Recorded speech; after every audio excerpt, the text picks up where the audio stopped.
Hello, everybody. I'm sorry. I don't know what was amiss, but something was amiss. Can everyone hear me? I can hear you. Great, thanks.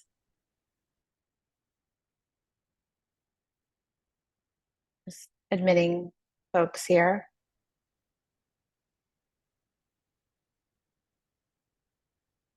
I was wondering why I was the only person in the meeting. I was like, nobody's coming to my party here.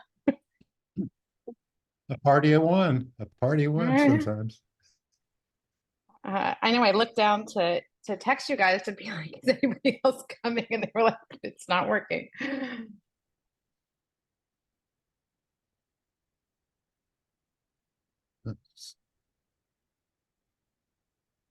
Someone's saying they can't unmute.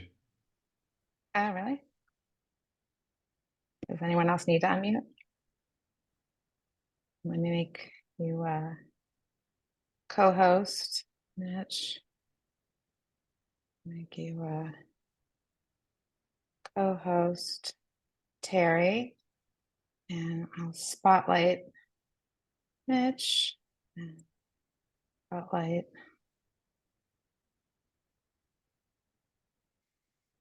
Terry. Spotlight?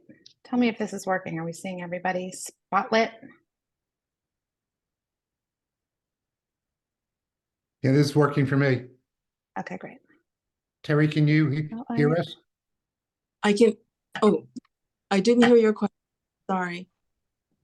But you're hearing us, so that's fine. I answered it with not knowing. Yes, I can hear you. Thank you. Marilyn's having problems. Marilyn's having problems coming in. Oh, goodness. But Marilyn, I'll text. Do you want me to text her the link from the agenda? No. She's Oh, here she is. Okay.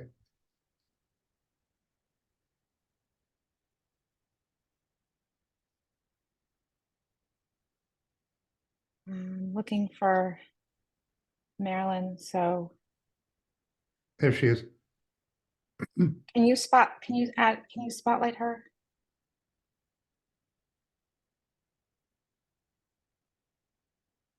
Okay.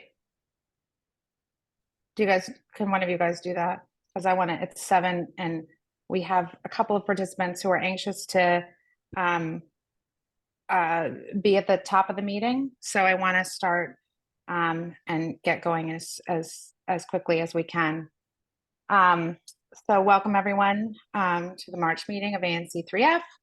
I'm going to call the meeting to order. Seeing that we have a quorum present. Marilyn, I just admitted Marilyn again.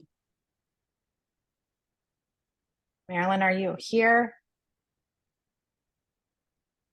She's connecting. Okay, I'm gonna proceed. Can you guys continue to admit people into the meeting? Yeah.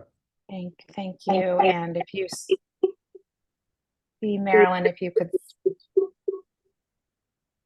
Oh, there, Marilyn, there you are. Okay, great. So welcome, everyone. I want to, the first order is to approve the meeting minutes. I trust that all commissioners have looked at the meeting minutes. Are there any additions or objections to the minutes as posted? Without objection, I move that we approve the meeting minutes from March.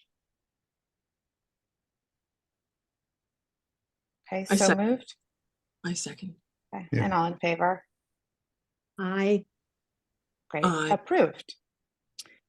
First, I would like to move that we add an item to the agenda, and that we, I'd like to move two things when we add an item to the agenda, and slightly change the order of the agenda to accommodate some of our speakers. I'd like to first ask commissioners that we add the Van Ness Main Street grant request for the pollinator program to the agenda. I second that. Can I have all in Fine. favor? Aye. Aye. Aye. Aye. Anyone opposed?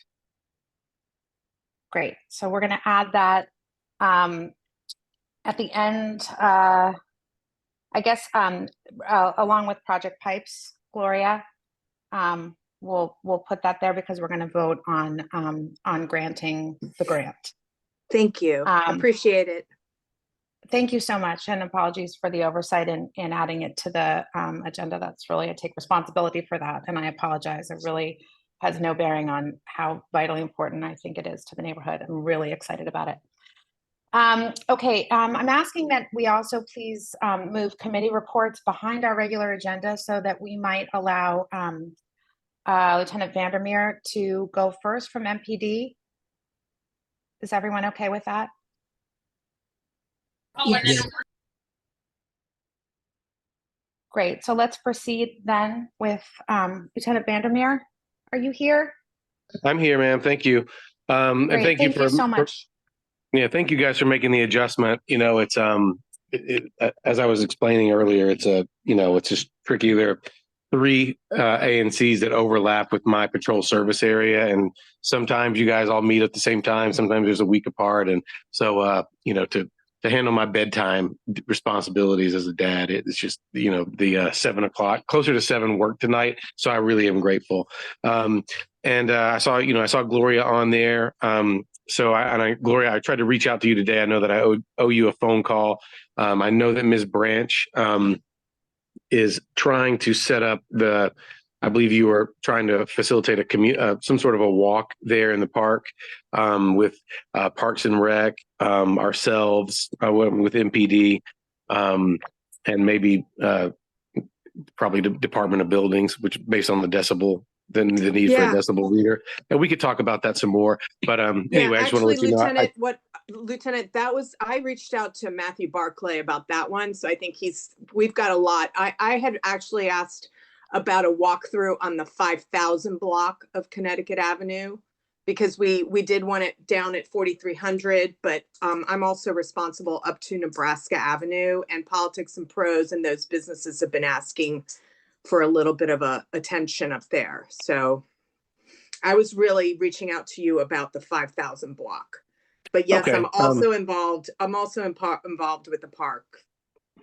Okay. Well, I know that that was on my, we don't do it all the time. Whenever I actually schedule a community walks on our, calendar, and that was next on the list. We're just kind of moving north, from, we started like 3,300, whatever. But if, maybe we can facilitate something sooner for sure, about getting up there. If people want that, that works for me. But we could talk about the park. I just want to briefly, I like to, start with our raw data that we have. This is the first, as of literally today, this is the first day where our year to date, in 203, which predominantly that's, the 3F area, in PSA 203 today, is the first day of the year where the theft year-to-date data is below 50% increase, of what it was in 2023. That's progress. Part of that is that the sample has grown, right? I mean, if you're looking at January 1st through 10th, you have a fairly small sample, so you might have some really outlandish, statistical data. So that's part of it, to be fair. But it's definitely nice to see that things seem to be leveling off. It is not, of course, still ideal, if we're looking at a 50% increase year to date. And so, we have to acknowledge that. However, we are also continuing to, outstrip our year to date numbers and grow in our percentages regarding our theft arrests. As of today, in PSA 203, we're at 300%, 300% increase year to date over 2023 for thefts for for theft arrests. So, that's promising. We, as I discussed in our community walk not long ago, it's the second district on the whole is 166% increase year to date in terms of theft arrests, which surpasses the district. So the District of Columbia is 127% of year to date thefts compared to 2023. So we're doing very well in our PSA. To be fair, again, it's one of our major issues for crime and other places. They focus on other things. They focus on, carjackings and things like that. And, we're fairly fortunate to be, to not have that as a major concern. But it is something that I'm proud of. I know that our officers are proud of, making those apprehensions when we have, thefts that occur and we get the call. So in terms of that, that's kind of continuing along our trend. Those are our priorities. We really want to make sure that we are holding people accountable when they are stealing. So those are the numbers there. I think that, in terms of what we're hearing, we hear a lot about the noise issues. Either we're coming from the park or coming from the embassy. And, that's just and I know that we have Captain Haskis on here and he could speak more to that. The concern there is I know that it's a sore spot, especially for people who are trying to sleep. It's encroaching in your home. And, what I would do, and I think this is what many people have done, is they go ahead and Google, they start to want to educate themselves about what the actual ordinances are, what are the possibilities, who should be following through on this. And, what you'll find is that two things. One, in terms of the criminal code, there is what we typically refer to as the noise at night statute or ordinance, which is actually a sort of a bullet within disorderly conduct. And it's fairly broad, right? So it just says if the noise disturbs someone in their residence between 10 and 7, then, it's a violation, right? And so in a sense, we have a lot of latitude to work with that. Unfortunately, in the past, what has happened is, there have been allegations that our colleagues in the past have abused that, right? Someone is being noisy, just like they're laughing or whatever, and they've construed it as being harassed when an officer comes and approaches them and uses the noise at night statute to make a disorderly conduct arrest. And so our policy on that front has evolved over time. And at this point, to actually effect an arrest for disorderly conduct, noise at night, it has to be the watch commander who makes that decision. And the watch commander has to respond out to the scene themselves.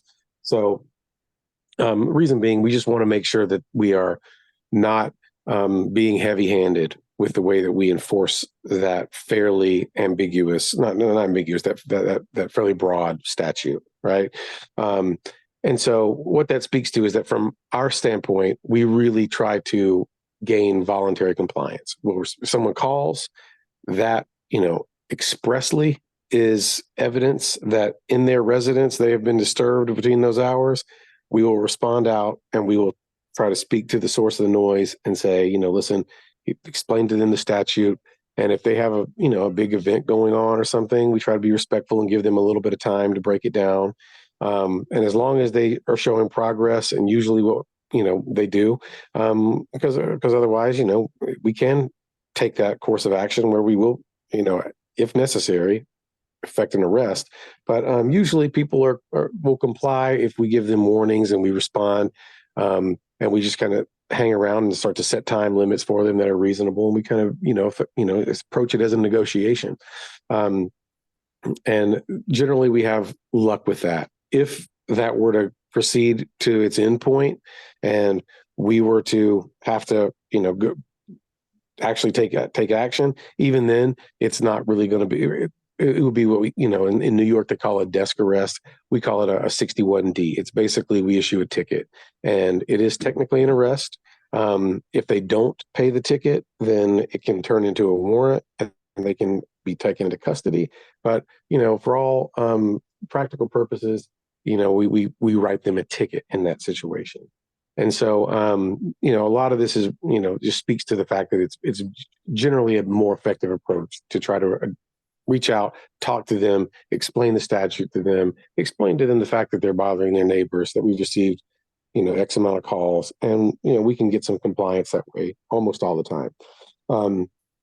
Now, I think that, you know, one issue that we run into when people start to Google or start to really research the noise violations is you're going to find that it's not just noise at night. You know, there are noise standards that are in place at all times for various types of behavior. And there are particular decibel ranges that these things fall into. I'm not the most familiar with them. And the reason for that is because traditionally, for, you know, my entire career with MPD, this is something that DCRA has handled. It's a municipal regulation. And DCRA was the agency that had the decibel readers and that would respond out and would take the readings and, you know, do the enforcement. Now, DCRA has been sort of, you know, balkanized here. And we have now the Department of Buildings who handles a lot of the former responsibilities of DCRA. And if you were to look at the Department of Buildings website, you would see they outline it very clearly what they're responsible for in terms of noise enforcement, and pretty much everything else they say MPD is responsible for. And so that's true in terms of the technical enforcement, which would be, you know, issuing citations, et cetera. However, MPD does not have the equipment to go out and take a decibel reading. So, and this has been the case since myself and Captain Haskis were at 1D, and we would deal with noise from the stadium or noise from the drum circles around the stadium. You would always need to coordinate with Department of Buildings or DCRA, whoever it was at the time, and have a coordinated time for them to bring the equipment out and take decibel readings. And should they find that the source of the noise is in violation, MPD at that point will, you know, issue the citation. As you can imagine, there are some difficulties with that, especially if someone sees you pull up, right? They see the police cars pull up, they see the, you know, other people pull out microphones or whatever, and, you know, everyone kind of understands what the deal is at that point, and people tend to quiet down. So that's, you know, that's even assuming that we know specifically when these events are happening. Now, we can fairly reliably understand that or predict that there's going to be noise going on at the embassy. But as far as the park, that's a little bit trickier. And it seems like, you know, sometimes they have, you know, they grill out in the park. Sometimes people do, they do not. We don't know exactly what the schedule is.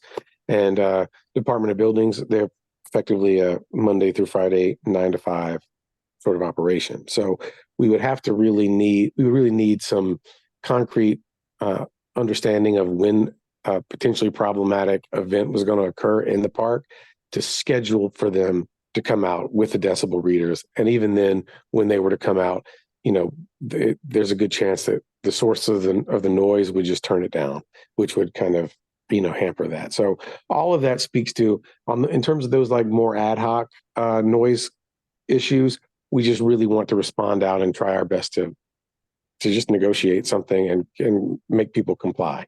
Now for the embassy, that's a trickier matter. I know that we spoke about this I spoke with some people about it at the community walk.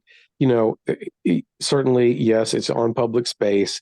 You know, to the extent that they're right there around the embassy, I know that we had worked out an agreement with Secret Service about them doing a lot of the enforcement previously. As far as second district patrol, we're around there, and if needed, if something really serious happens and we need to come for safety purposes, we will. But the Metropolitan Police Department vehicles and units that you guys see out there at the embassy, those are overtime units working for special operations. So it's an entirely different part of the police department. They're more connected to intel. They're more connected to, they're in contact with the demonstrators. And so it's really more their purview to handle that sort of thing. And, you know, as far as the noise goes, that's why, if people are frustrated, well, what's going on with this?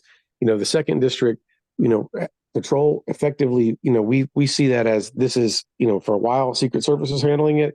SOD has always been on top of that. And, I spoke with the commander about it today. And, our understanding is that, the embassy related issues are being handled by special operations.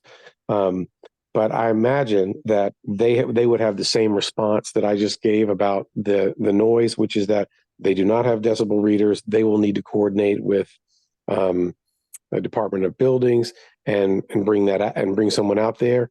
And I don't want to put words in anyone's mouth, but we deal with, for instance, I think that the situation is fairly analogous to like home unhoused encampments.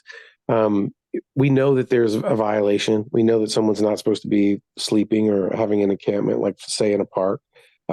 However, it's just such a thorny issue in terms of what's the right thing to do. That it's the sort of thing where we don't typically want to rely on a line level officer or even a sergeant to make a decision.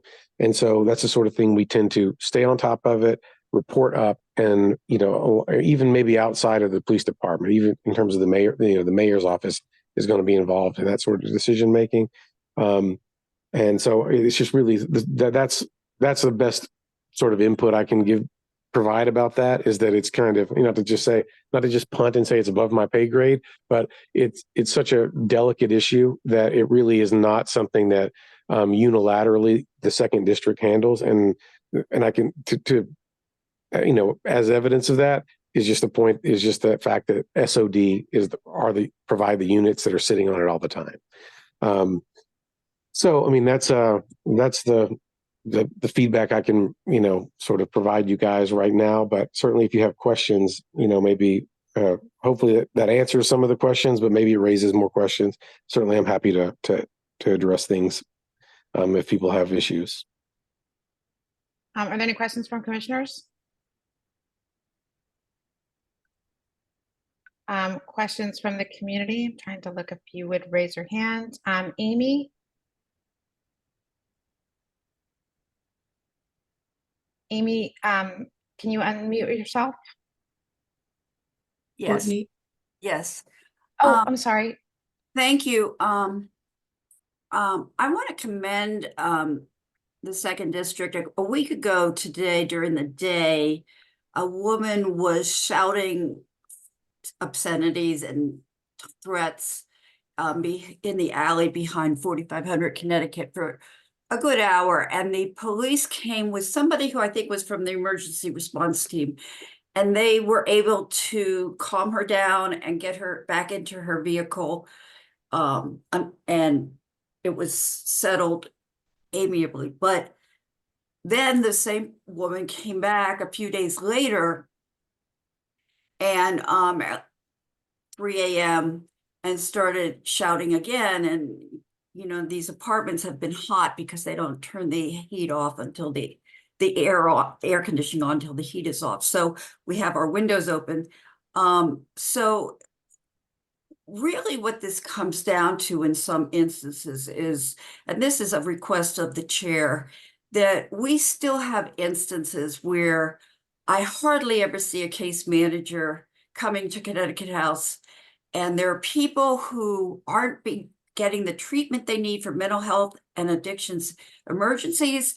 And that's not fair to those people. And it's not fair to those of us who are trying to get some sleep or just trying to have a normal day. So I thank the police for coming a week ago during the day, but then the same woman came back and, you're trying to go back to sleep and ignore it, but you don't know whether to call 301 because is this an emergency? So, Lieutenant, we spoke about this today, this exact issue, Amy, and I think you just had an experience where you were out at the apartments, Lieutenant, is that right? I'm sorry, I didn't mean to cut you off, but I would just like to ask at the next ANC meeting that somebody from the Department of Behavioral Health come and respond to why we aren't seeing the case managers providing the services that some troubled people need. sure, I'll invite them. Yeah, that's a good idea. But Amy, I'll tell you one thing that, I've learned, and, I've learned so much since like my first arrival here at the second district and meeting you guys there at Connecticut House. And one thing, after speaking a good, fairly often with DBH, is that, in a sense, yeah, I mean, you're right. I'm sure that we would love for them to have more resources so that they could get out there and they could connect with people in need and provide services. But and that's part of it. There's no doubt that's part of it. But another part of it is that the caseworkers that they do have, now that some of the individuals who are formerly unhoused have housing, they can just not answer the door, right? And they cannot answer the phone. And it's kind of harder for the caseworker to make contact with them now that they have this legal sanctuary of their home, right? And so not only do we need more caseworkers, but we also the caseworkers that we have aren't as effective because people don't have to answer the door when they don't want to. And then of course they can, things can sort of escalate because maybe they're in medical neglect, they're not taking the medicine, et cetera, et cetera. And, then one thing we see is that, this could lead to potential barricade situations, which is when someone says, oh, I'm not coming out. And, a caseworker will call MPD and say, you know what, I haven't been able to contact this person. We've been hearing complaints from neighbors. I think that they're really kind of escalating and they're in a spiral. I'm worried about them. I want to go ahead and do we call it an FD12. Effectively, it's an involuntary psych hold. We need you to do that. And, that puts MPD in a tough situation because we're thinking about, okay, what's the exigency here? We know that the person needs services, but, it's a kind of not only are we now faced with taking someone against their will and putting them in a medical facility, which is effectively a tricky Fourth Amendment situation. Now that's, that's sort of compounded by the fact that we're going into their home uninvited without a warrant to then take them into custody, right? And so just the Fourth Amendment considerations there for the police, which is something we're very, very sensitive about, become really tricky. And so, there's not What is your suggestion or recommendation for somebody who is trying to get a night's sleep? I mean, we're dealing with people who aren't getting the help they need, and those of us who live with them. I mean, my building is half people, many of whom were unhoused. It's impacting their quality of life because they're not getting the treatment they need. And it's impacting our quality of life because we can't get a good night's sleep or we have to deal with this. And what is your recommendation? Do we call 301? Do we call, what should we do? I think that from everyone I've spoken to, and this is even from like hearing from council members, it seems like, there needs to be, policy adjustments, right? From the standpoint of the police, right? Our primary concern is safety.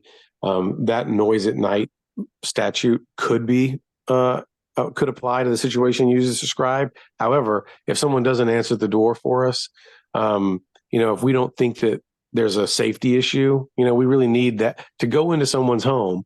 We really need for there to be like kind of a life or without a warrant. We really need for there to be kind of a life or death situation going on, and making too much noise, which is, a misdemeanor that we would effectively write a ticket for, is not something that we're going to, kick in a door for. So as far as the police response, we're just limited in what we can do. Now, of course, to the extent that we have authority and people respect that authority and they see someone in one of our uniforms knocking on their door through the peephole, hopefully they answer the door and we can begin a dialogue and we can resolve that situation, through dialogue. That's what we would love to have happen.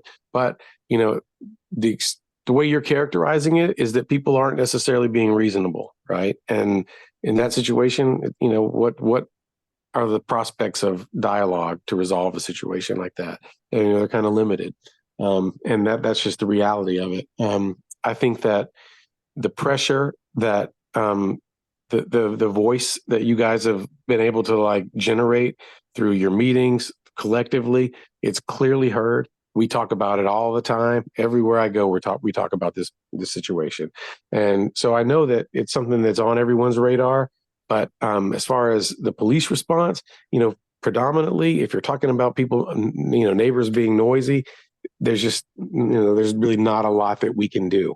Of course, if it becomes, a dangerous situation, then that's different. Of course, we want to make sure that everyone is safe in their home. We would love to be able to make sure that everyone had peace and quiet in their home, but that's just not something that, we have the authority to enforce. Thank you. Thanks, Amy. I'm sorry that there isn't a better solution for you. And if there's any way we can support you, obviously we want to help. Tracy? Hi, thanks for being here, Lieutenant. I just had a quick question. I'm wondering why you need a decibel reader when DPR apparently says that any kind of amplified music is not allowed at the park. Well,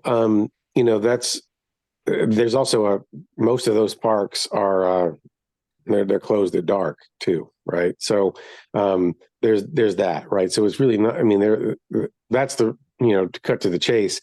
If you want to have someone not be in the park, the clear cut rule is when it's dark, they're not supposed to be in there, right? Now that's of course a DPR jurisdictional issue, which is why I know that and this gets back to the walk that we were trying to organize and have DPR come out, walk with MPD, walk with some of the tenants associations there, excuse me, and just like talk about the issues that we're having. DPR doesn't have a ton of resources, but certainly that's the easy solution. So what I've instructed the evening officials who work in PSA 203 to do is, if we receive calls about the park and it's after dark, that's something that they can certainly bring up in the discussion with somebody. But at the end of the day, the objective remains the same, which is we want people to comply voluntarily. And it's useful to say, this is against the rules here. You're supposed to be out of here at dark. I've had to go that route many times with people, and sometimes people say, no, this is a federal park. And then you have to like pull out your phone and say, well, actually, no, it's not. So I think that, that is probably the most effective route. If there's disorderly activity that people are objecting to in the park and it's after dark, that's the most clear-cut statute that we could use to start to get compliance. But if it's before dark, it's very clear cut to say amplified music isn't allowed, is it not? Excuse me. I think that we're talking about the same sort of set of circumstances that have been raised for me. I think that there's also the grilling is an issue too. I'm not perfectly 100% on all the regulations in the parks, but anything that is prohibited there, that's something that they can enforce 100%. And they should call DPR, call MPD. Lieutenant, what's your guidance there? Realistically, if you call DPR, who knows what, I don't even know what that would look like or what that would sound like. I'm guessing you'll call a number on a website. Maybe someone will answer the phone. Maybe you'll get a voicemail, or someone will ask you to punch in a number for somebody to be connected. If you want the response, calling 311 or 911 is going to get you the response. And what'll happen is hopefully we will come out and we will say we need to, have DPR come and enforce this. That is one of their jurisdictional issues. I can't say exactly, what the officers how they would respond. the way I would respond when I would go out to a situation like that is I would, say, listen, here are the rules in the park. You're breaking the rules. We've received a complaint, right? Your neighbors are complaining about it. I'm not here to single you out. I'm here because I received a 911 call. Someone you live with, one of your neighbors, doesn't like this. It's against the rules. We need to go ahead and break this down. So that's the way that, I'm hoping that we handle it. But I'm not sure that it seems to me like my understanding is that these are nighttime calls, right? But I think that you're absolutely right that if this is something that even if it's before dark and there's activity that is against the park rules, then it could be enforced. So, Officer Vandermeer, someone's posted in the chat a number for DPR. The only thing is with 311, if there are repeated calls from constituents, it's trackable. And that allows at least some texture to the conversation to say this isn't just a one-off. Am I missing something if that's the case, or does DPR keep track of these calls? And so therefore, when we have a conversation with you or with your colleagues and we need to escalate it to a MOCR. I'll just share an experience I had. It was over there at Garfield Park. So I don't know if anyone's familiar with this, but it's in like Capitol Hill and it's kind of just adjacent to the highway. Very interesting history to the park. And there's an area that's underneath the overpass. And it's effectively kind of a park. There's a basketball goal, et cetera. And people will have little gatherings there. And then residents, the noise travels. Residents on the far side of the actual wooded part of the park would call about the noise. I try to track down DPR about it, just trying to figure out who that area belonged to. Took me months. It's almost comical and sad that if you were to look at this email conversation I had tracking this situation down. The reality of it is, if you want DPR to come out, it's going to be hard to have them come out and respond very quickly. It's just, I don't think that that's going to happen. If we can, let the officers know about the rules of the park. And, I don't know how the captain feels about this, but, certainly we want to make sure that we are enforcing the rules and making sure that the community we don't want conflict to start to emerge over something like this, right? And so if we can help negotiate something there and get people in compliance, we certainly want to do that. That's part of our job. We respond out. We don't always want to have to say, here's the deal, you're going to jail. That's not what we do. We try to have more constructive dialogue with people and get compliance. And so that's what we would really hope that our sergeants and our officers are doing. And we have, like I said, we've flagged the issue with them since it's been brought to our attention, but it's mostly been in terms of the evening and midnight shift. Certainly I can talk to day work and we can talk to evenings and make sure that they understand that, there are rules that govern behavior in the park even before dark. And that they need to be aware of those things and they can use them as talking points when they're trying to gain compliance. In terms of actually enforcing it, like if it were to come to like physically removing someone, to be honest, I don't feel comfortable advising them to do that sort of thing right now.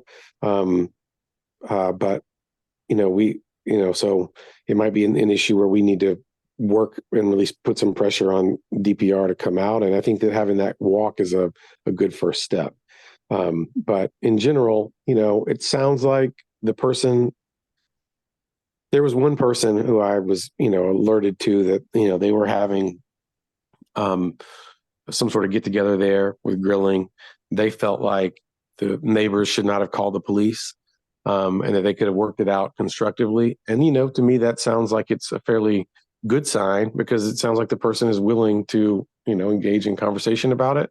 And if people don't feel comfortable talking to the person, which I can understand, based on the way it was described to me, then certainly we can respond out and we can have a conversation with the person and hopefully they'll comply. It's never been my experience that someone has just, drawn a line in the sand and said, absolutely not. I'm never leaving this park. You're going to have to drag me out of here. I've had people come pretty close. I've had people point in Garfield Park, 30 yards away and say, what about the people in those tents? Are you dragging them out too? And then I have to say, well, no, because that's a encampment and that's the mayor's office is in charge of that. I'm in charge of the noise. And, people don't like it. And of course they feel targeted. And, what's always worked for me is just to try to explain that. And this goes back to Amy's comment, if we're hearing from you guys, if it's coming from the community, it gives us a lot more leverage. One thing that when I was an officer and a sergeant, I would do is I would have the dispatcher read back the complaint. I would just say, listen, hey, dispatcher, can you tell me, what the complaint was? And then the dispatcher comes over the air and the individual I'm talking to hears it, and they know that one of their neighbors has made a complaint, and it's not just the police trying to, be heavy handed, but, it's generally speaking, it's a very tough call to respond to because you really want to get the compliance, and the last thing you want to do. And in fact, I wouldn't necessarily authorize it. If someone called me and I was the watch commander and they said, hey, I'm about to drag this person out of the park, I would say, whoa, do not do that. I'm responding out, and we would just have to, invest the time and energy into trying to get compliance. But that's the situation as I understand it. But certainly, yes, there are rules in these parks. It's DPR's responsibility, but that's usually more of a long conversation. And if we're talking about something that emerges at 10 p.m. on a given night, then that's going to be falling on us. We're going to come out there and we're going to try to resolve it. So I really appreciate that this issue, that you seem to be really aware and conversant in the issue that we're talking about. You already have, you know exactly what the issue is. So thank you for being so on top of it. Go ahead, Terry. Sorry. Oh no, that's quite all right. Thanks. I concur. I echo Courtney's comment. Just so that it's clear, because I do have constituents who are very squeamish about calling 911. Maybe some people on this call are fine with it, but many have expressed. So is it better to call maybe second district instead? It sounds like, just to file that report. I just want to be able to get this out to individuals who I know I speak to quite often, who do have concerns, who may not be on this call, and often just feel hesitant about calling 911. Well, the direct information, whether it's an email to myself or to Captain Haskis or even the commander, of course we read our emails and we're aware of these things, and so we were just speaking earlier about the fact that we have a crime camera in the area, and or we're going to post one there, and that's not for nothing, but that's a limited resource that we have, and the actual crime data, to be totally honest, don't support putting a crime camera there. No, I know, but you're right. But there's been an outpouring of request for it. But absolutely, yes, ma'am. And that's why we have it there, is because it's not always just about the crime. Sometimes it's about getting ahead of an issue before it leads to actual criminal offenses or disputes with neighbors or things like that. And so we want to be proactive in that way, and that's why we've invested that resource in that spot. If it were only about the crime data, it would be one of the last places we would ever think to put a camera. The calls for service, the emails, those are the things that help us to get that understanding of emerging issues in our communities. And, they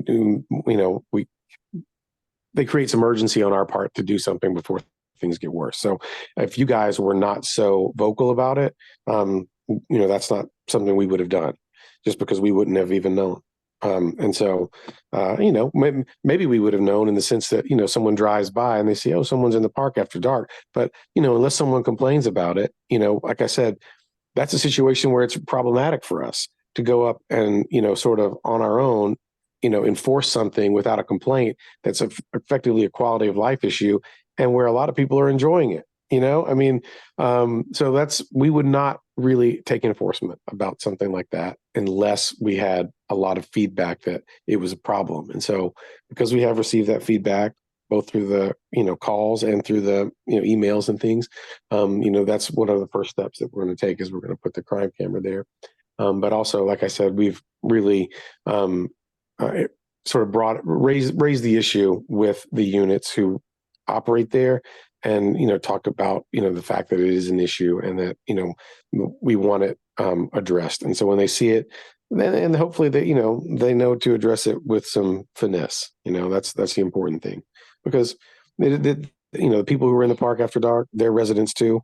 They're trying to, the park is there for everyone to enjoy, right? But of course the rules are there as well for a good reason, for safety. And, it seems like the information we received is that there's some, it's not illegal merely because they're there after dark. There might be some consumption, things like that. And those are the things that, if we allow that to go on, it could lead to problems, right? I mean, if you just imagine people becoming more and more intoxicated into the night, problems can emerge. So we want to make sure that we're addressing that. Lieutenant, thank you so much for your time. And I know you have to put your kids to bed. So we so appreciate your being here. And I'm sure if anybody has additional questions, we have to get to the rest of our agenda. We're going to be here till midnight, making our own noise that's going to get complained about. So if you have questions, I think you can email. Lieutenant, could you put your email in the chat, or an email? Sure. That's the best email to contact your office? Yes, ma'am. I'll do it right now. Thank you. Thank you so much. Thanks a lot.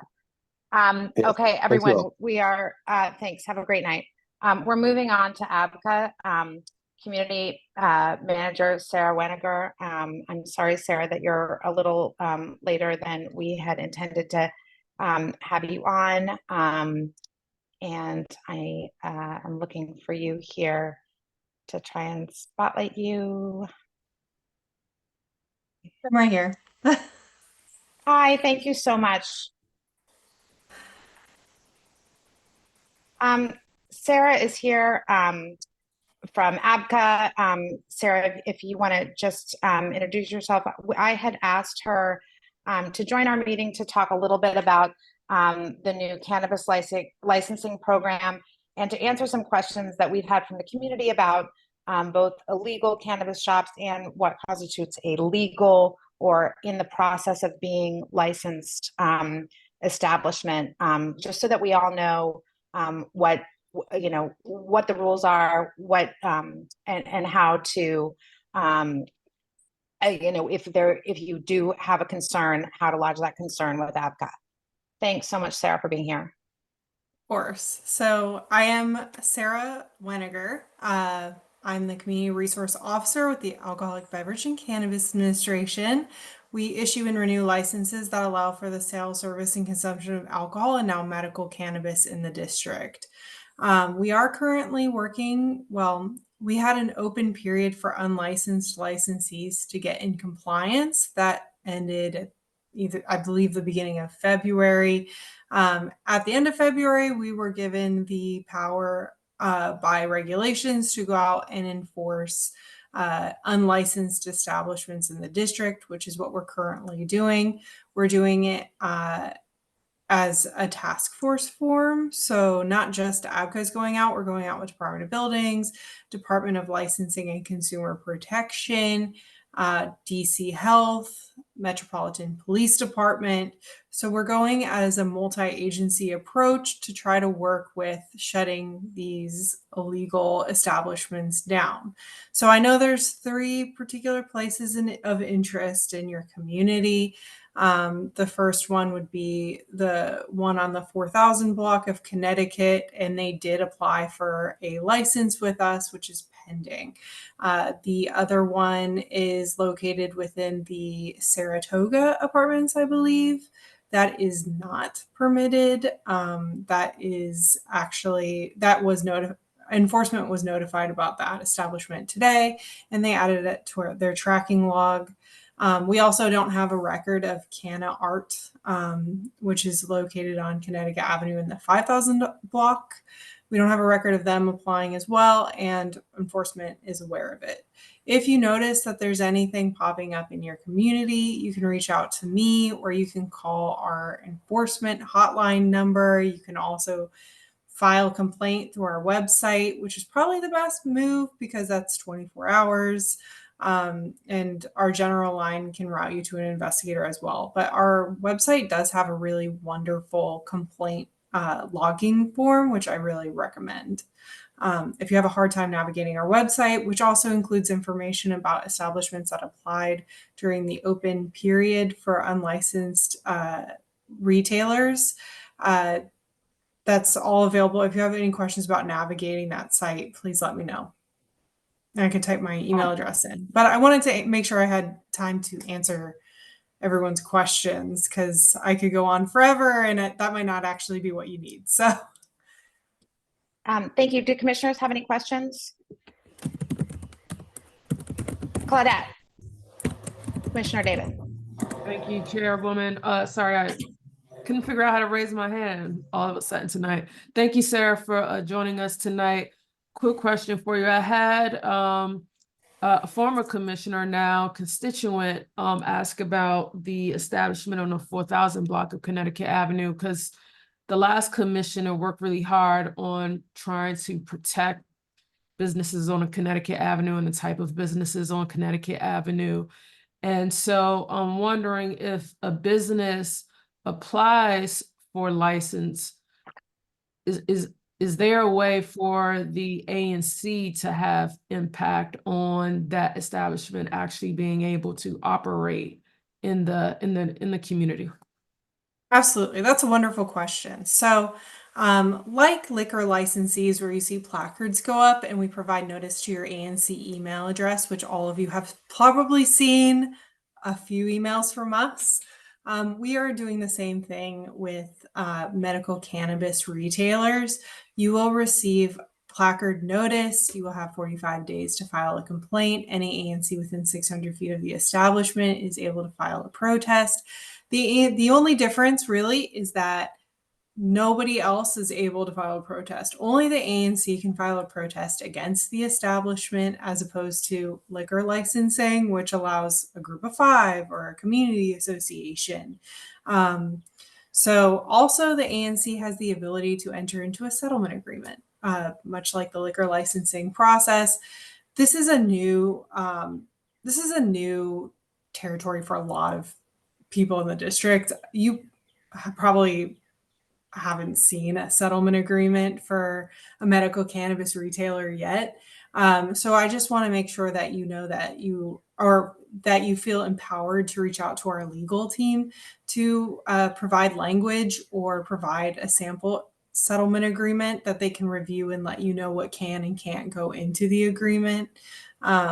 So if you're working through that, just know that you're not totally alone.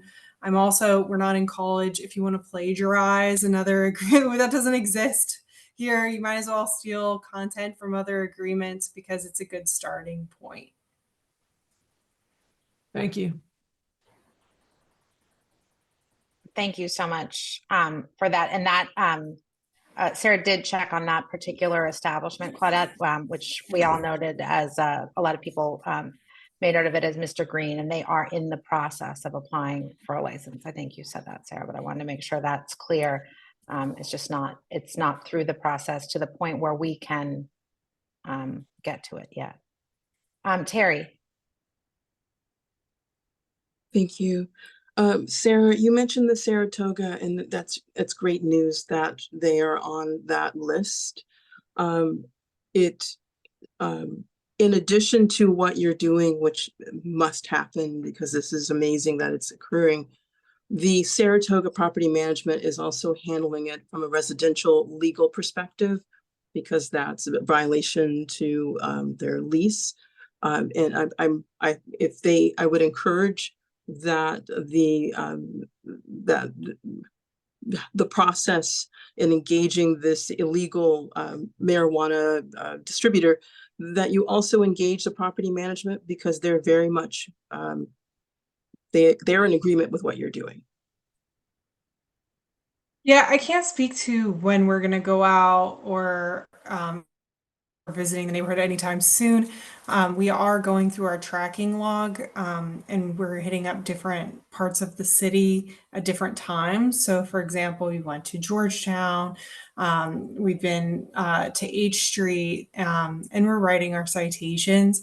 I'm not sure when they'll be coming out this way, and if it'll already be addressed by then. But if you have any information on that you would like to share with me that I can forward on to enforcement, maybe the contact information of the people who own the building or what unit they're in. I don't have that. Wasn't able to provide that to enforcement based on the conversation I had with Commissioner Carlson earlier. But any information you want to give to us is helpful, and it'll aid us in our enforcement capacity. I will send that to you. And I added the online portal for filing a complaint if someone sees something that they think is an illegal cannabis site. And then there's also a phone number here that's in the chat for everyone to see. Does anyone else have any questions about the process? What's legal, what isn't? Okay. Thank you so much for being here, Sarah. It's really helpful. Thank you for providing the resource for us to understand how this works. Anytime. Thank you for having me. Thank you. Claudette, sorry. Oh, that's not a hand. That's just a hand. I love it. Sorry. Okay. We're quite out of order and behind, everyone. So my apologies. I think without objection, we could continue with the regular agenda to Christian, DC Water, and Archives. Does that work for everyone? Our commissioners? Okay. Christian, are you here? Yes, good evening. How are you doing? Hi. Great. How are you? Thank you for being here. I'm I'm well, find you Sharon. here. Yeah, no, for sure. And I know we're a Okay, little great. behind too, so but I'm happy to, I'm flexible as always. Yeah, thanks so much. I know we have, we may just want to go straight to questions. I think we have a lot of questions about the newly closed slip lane on Reno and some issues about sidewalks. Do commissioners have questions that you want to begin with? Or I know we have questions from constituents who are really pleased that you made yourself available tonight. Thanks.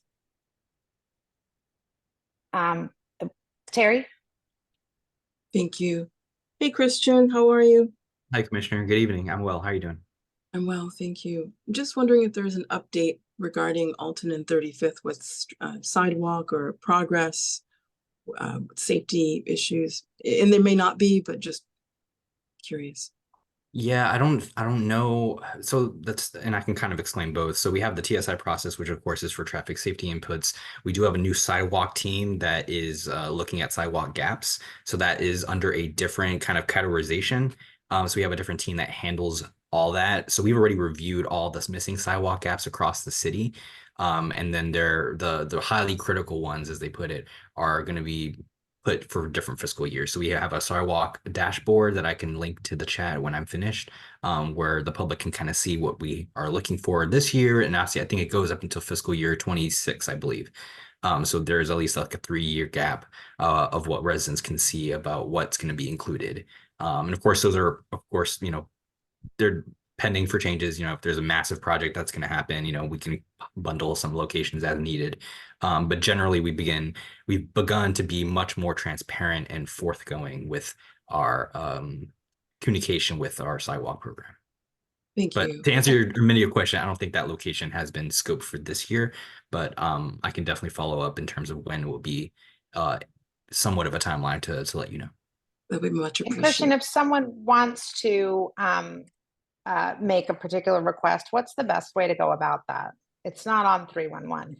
How does a No. constituent say my street needs a sidewalk?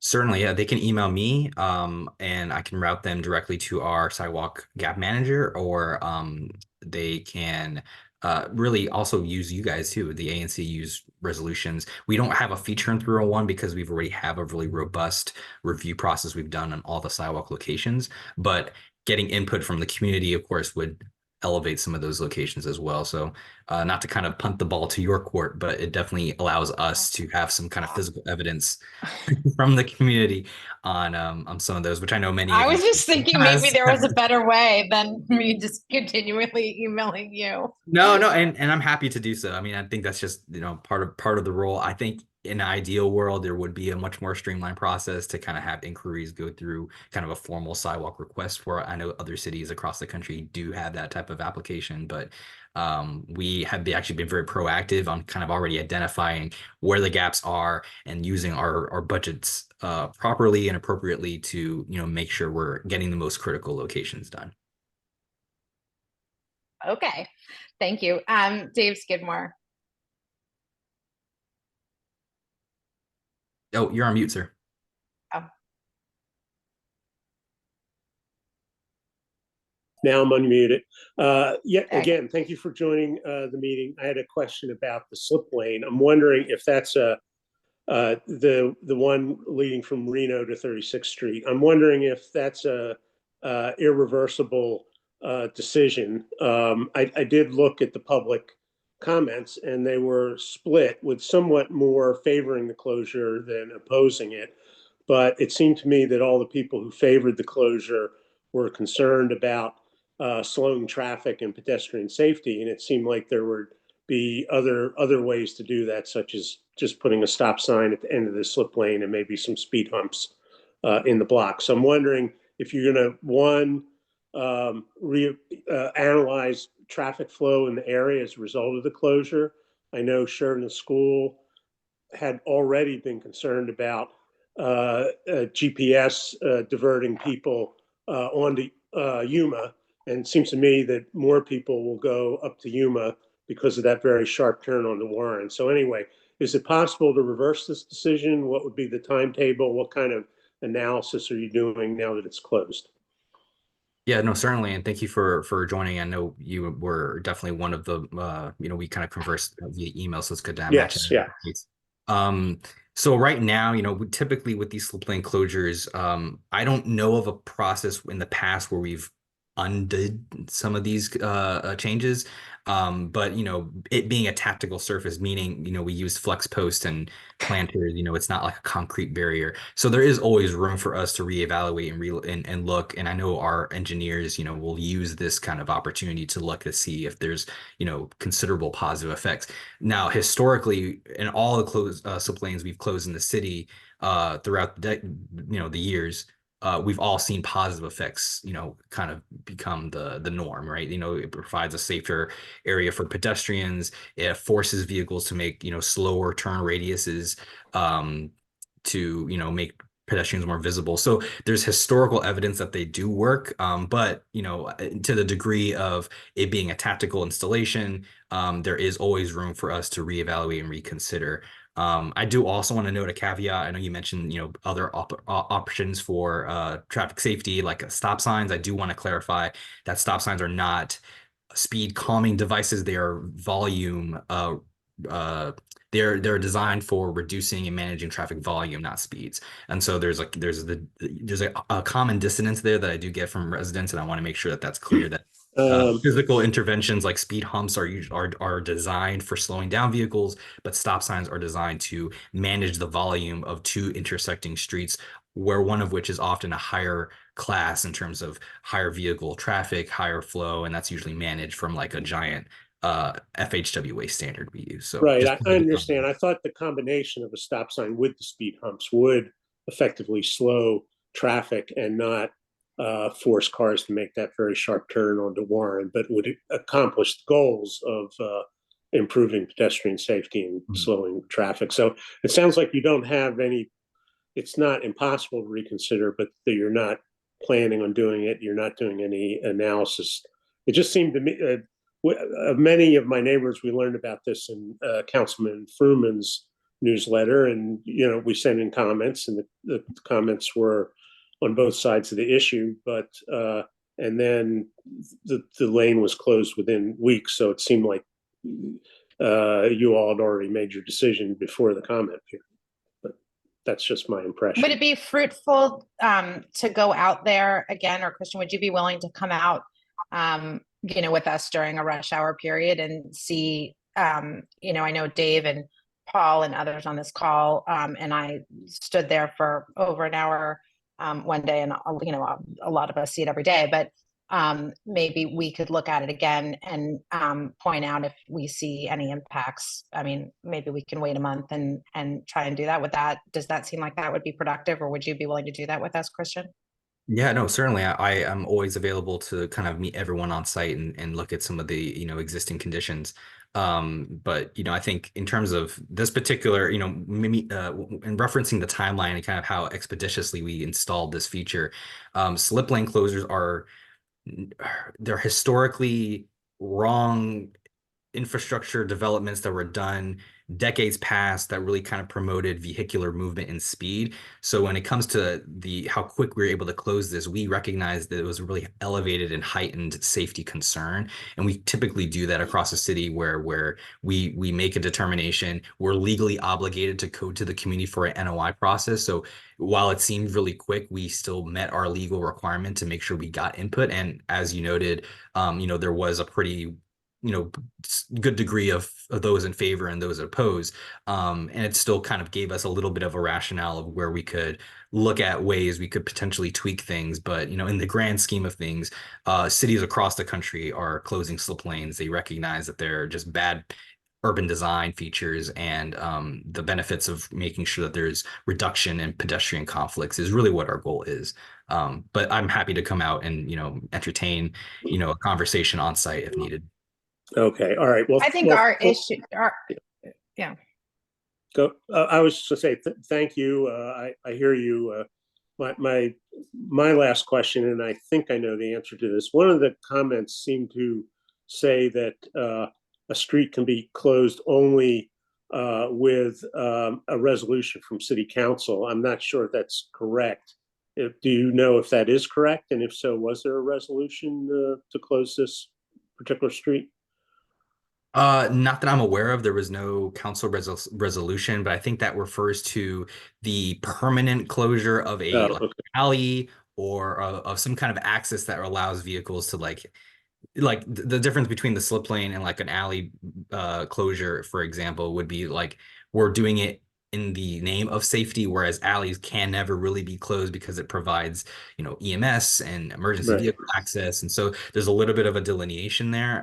But we've done closures across the city where we emphasize the safety implications for it. And that generally doesn't have to go through like a legislative review. Okay, well, thanks for clarifying that this didn't have to go through council then.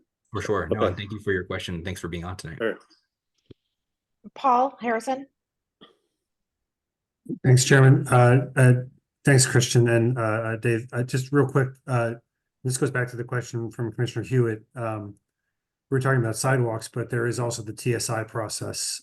So first of all, Christian was kind enough. I put in a TSI request to look at the intersection of Warren and Reno to see if a four-way stop or other interventions could make it easier to cross both for vehicles and pedestrians at that intersection, because it is difficult, particularly in rush hour periods. But I do want to emphasize to everybody that if anybody wants to learn the process of putting a TSI through the 311 program, I'm here to help with that. You can always email Christian, but it's good to put it into the system that way as well. So I think if we do all go out there to look at that area, both looking at the slip lane, but also just in general, the difficulties in crossing Reno would be probably high on people's list. I think we want to look at, I think what we're asking, I think if I can say for Dave and Paul, is to look at this area holistically, as opposed to like, I understand that it's good policy to close slip lanes. But there's implications, and I think we feel like, especially close to the schools, that we want to make sure that those are being monitored as this change has been made. Tracy Ballard. Tracy, can you Yes, unmute? thank There. you. Yes, thank you. Sorry, I was on mute. Christian, thank you for being here. And you and I also had an extended dialogue on the slip lanes. I was one of the people who wrote in several times, just because I understand that there appears to be a growing trend against slip lanes, but I just, when I asked for the data behind it, I think you cited me to a 2003 study, which to me seems hopelessly out of date. And in the absence of complaints that precipitated this change, I don't understand the reasoning behind it. I haven't seen data and by the way, let me preface this by saying that I live on 36th Street, 2 doors away from Sheridan. I've lived on 36th Street for 25 years. I use the slip lane safely and daily every day to get to and from work downtown.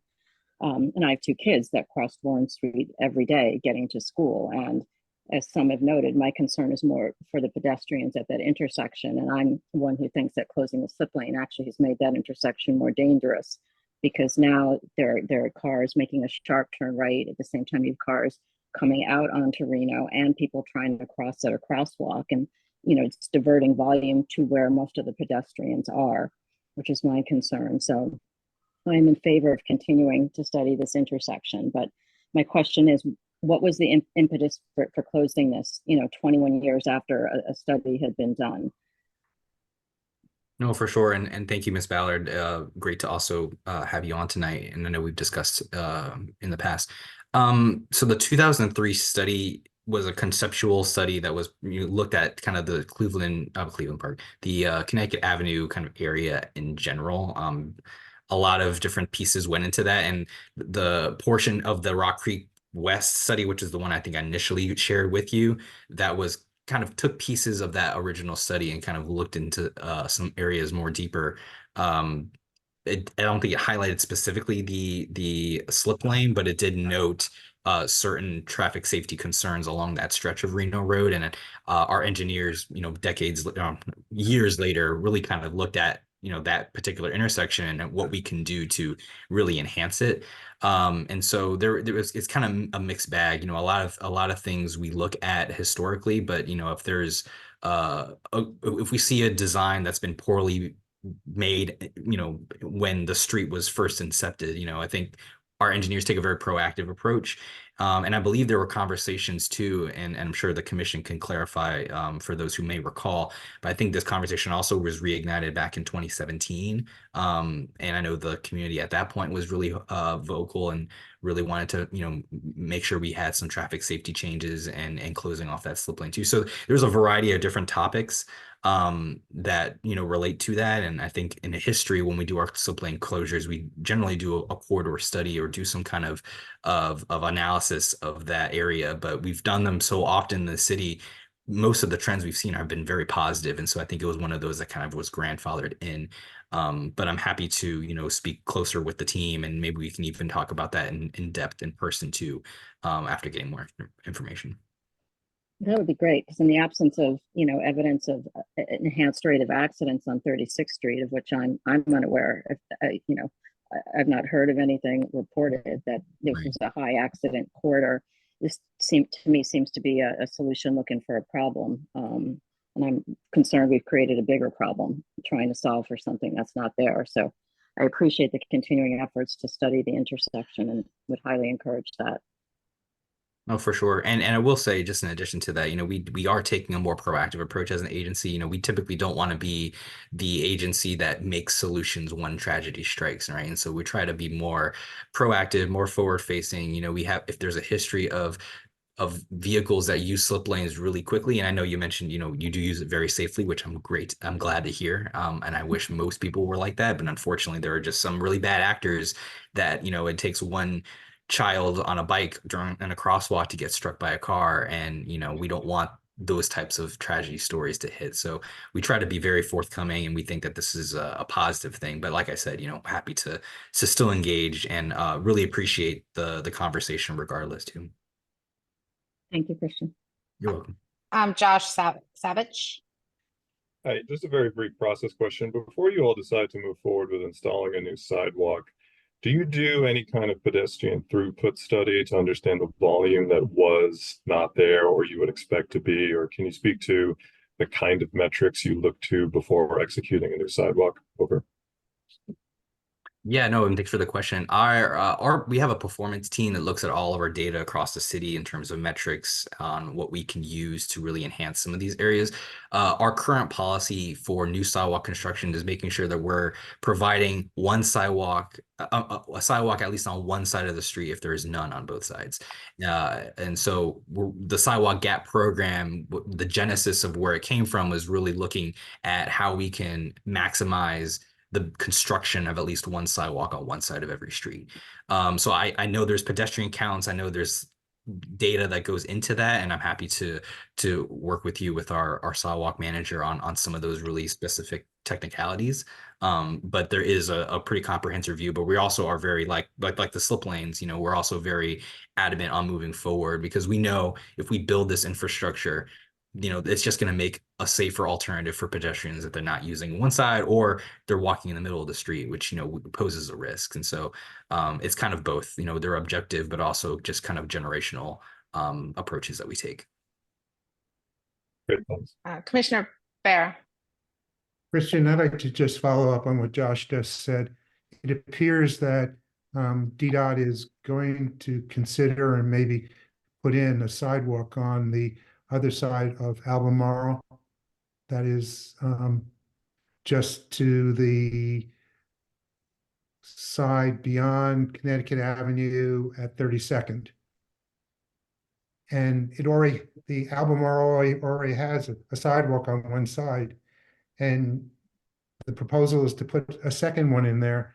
I've talked with a number of people in the community who feel that there are probably better areas to go after putting at least one sidewalk on one side of a street rather than to go to that part of Albemarle and put two sidewalks on either side of the street. Mm-hmm. Would you guys reconsider that? I'm definitely open to having that conversation with our team. I will say that particular location, just, you know, my understanding of how the geometry is, you know, we go from Connecticut Avenue, which is a heavily pedestrian volume street, numerous people, multimodal, you know, going across that corridor. So Albemarle, you know, it seems to me would benefit from having sidewalks on both sides, just given the level of traffic and, you know, and providing access for people, you know, especially in this part of the neighborhood where there's a ton of condominiums, elderly populations, people with disabilities. There's a lot of accessibility constraints. And so that's also put into the queue in terms of the sidewalk gap criteria, which includes looking at transit stops, looking at pedestrian access for schools, for recreation centers. So, you know, in terms of that metric, it makes sense that we would consider adding another sidewalk there. And just because, you know, our policy is to have at least one sidewalk built on one side of the street doesn't preclude us from also going above and beyond and creating another one on both sides of the streets, dependent on the level and the need. And so I'm happy to, you know, kind of pick the brains of my team members a little more about what the rationale was. But that's probably where I would think we got that idea from. If that helps.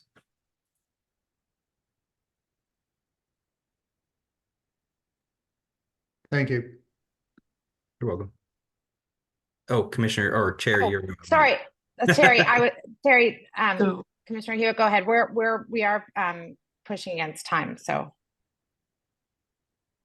So I actually echo what Mitch just said, because when you look at, there are no apartment buildings after the stretch of sidewalk that is there on the south side of Albemarle. I still would go back to the whole Alton 35th where there's no sidewalk on either side of the street. So for Albemarle, they're just the condensity that you're talking about with condos and elderly people. They're primarily situated, if they're in condensity, on Connecticut Avenue. And that, from what I see outside my window, people who have wheelchairs, they're going all the way up to Connecticut and crossing over as they would in anywhere else. But they're mainly in my building, Brandywine, or further up. Thanks. No, thank you for that. Amy, this time? Hi, I'd like to suggest that that speed humps be put on 35th between Yuma and Alton, or even between Yuma and Albemarle. I walk that area. There are a lot of kids here.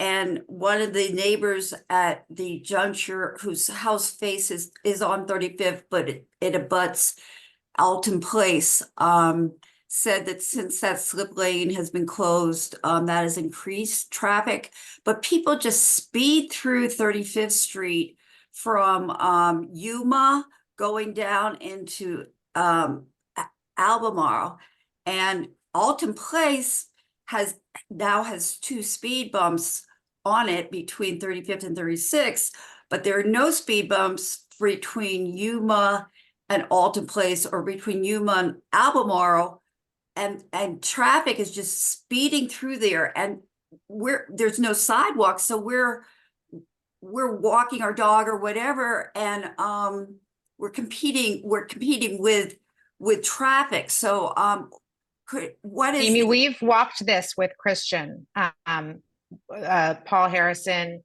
several neighbors who live on that block, Terry Hewitt, myself.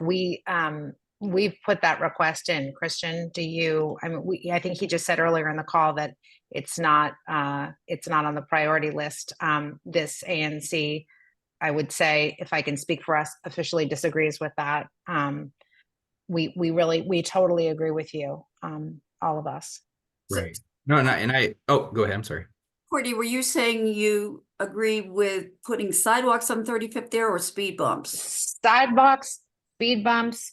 I mean, something needs to be done with that block. It's terribly dangerous. There's I think if Paul Harrison's still on the phone, he suggested we put up some sort of flexi post to create even a temporary passageway for pedestrians. There's a lot of young families who live on that street. You're right. Cars just come wailing through there. Dave Skidmore's brought this up to us previously as well. We have been asking for any relief on that block that is available to us, and we, I think, have tried to come up with some ideas that are sort of out of the norm, like flexi posts, not just in the usual playbook of DDOT, in order to get something fast, more speedily. And it seems sort of strange that Alton Place between 35th and 36th got 2 speed bumps, which is a sleepier street, than 35th between Yuma and Albemarle, which is not a sleepy street, but has a lot of people. Thank you. We agree. Thanks, Amy, for drawing attention to that again. Christian, is there any way that stuff, I mean, everybody agrees this has been brought up to us by, I don't know, more than 5, 6, 7 constituents. We've walked it. Where can we say, hey, I mean, this is like a groundswell of people saying this isn't safe. And just like you were saying with the slip lane, you're not trying to be reactionary to a kid getting hit, but this looks to all of us like a place where a kid could easily get hit. No, for sure. And I think, hearing more of the community's feelings on this particular location really, part of my job is not just to educate and inform, but also be an advocate as well. So, there are definitely, we've been really steadfast on making sure that we, follow our TSI process, which is very, driven by objective factors and data driven. Our community engagement team has been focused on trying to urge some of our internal divisions to really think more broadly outside of just the data and the numbers, and look at, factors, people's lived experiences, the kind of the conditions of the street. And so that's definitely something I can bring up to them. I can't promise it'll change anything, but I will try to see if we can potentially even add it into a future bundle. And even the conversation about the sidewalk on Albemarle, if there is a significant push and, we have data to back up that we can relocate that to an optimal place like Alton, I'm willing to have that conversation as well. I really want to make sure that we're being very comprehensive on our approach to things. And, if there is opportunity for us to really get some wins in this community that I know I've been down many times, and unfortunately, even all the iterations I wait for our model, every quarter to populate, and, I don't see money positive things happening in the 3F area. So I'm really trying to get some, spear some wins here too, and I'll try my best, but we'll be in contact. And if there's any communications or questions, feel free to let me know. Thank you. All super quick. Yeah, I just real quickly want to remind you, Christian, that we also talked on 35th about the concept of working with street direction changes. Probably the simplest way would be to make 35th only go southbound between Alton and Yuma. So people coming down Yuma don't turn left there to then rush to the nightmare that is the Albemarle and Connecticut intersection / trying to get parking behind Bread First. So some simple sign installations there could really increase safety dramatically and not change anybody's ability to get to their homes. So understood. I'll definitely make sure to reiterate that to our leadership as well. Appreciate it. Yeah, thank you. Thank you for considering all of the different options. Josh Savage, and then we need to move along. Yeah, sorry to come back, but just given what Commissioners Bear and Hewitt raised on Albemarle. So the reason I asked that question on metrics is I live on Albemarle. I currently look at the sidewalk that does exist because I have the luxury of working from home. And I see about 3 people walk along that sidewalk per hour on a weekday. In my view, there just isn't the pedestrian throughput to justify another sidewalk. And if it was cost-free, that would be fine. But the reality is, to make a sidewalk connect from the terminus of the trailhead to 32nd Street, there are a large number of trees, some of which are heritage trees, I would suspect, right by the trailhead that will have to come down. And that's not a small engineering challenge given the slope. So if it were cost-free and you wanted to put another sidewalk in, I don't think anyone would object. But given that area of land, as well as the large trees that have grown up, albeit street trees, some of those probably will be killed as a result of putting a sidewalk in and what the easement is. So if the data doesn't bear it out, and it sounds like there are areas that are more desperately calling for a sidewalk, I'd very much like to engage with you through Mitch in my case to kind of take a hard look at the data, because in my uninformed opinion, albeit quite observational one of that area, I don't think you have the pedestrian throughput to justify a second sidewalk. Over. No, I appreciate that, and I'm also willing to, if you and Mitch want to, communicate, and we can actually probably set up a meeting with the sidewalk manager and myself and you two. We can kind of walk through some of these locations as well and kind of hear it from her end on, the conditions that go into this. And, if also, I can also have Karen McAllister is her name. You might be familiar with her. I can also see if she'd be willing to, come by to the next meeting perhaps and probably do a little bit of a walkthrough of our sidewalk gap program, since there seems to be a really strong interest with this commission on that. We can definitely make that happen. Thank you. Thank you so much, Christian. Thanks for answering all of our questions.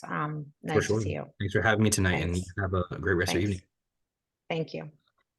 I'm gonna move on to DC Water. Before we get to DC Water's presentation, I'd like to just make a few comments on things that have been happening in Substone. So Jarrell, if you would wait, please, with that, I'd appreciate it. Thank you. There has been a lack of communications between DC Water and the community over the last month. And there have been a few things that have happened that the community has not been told of, but has learned through other means that I want to bring to the attention of DC Water this evening.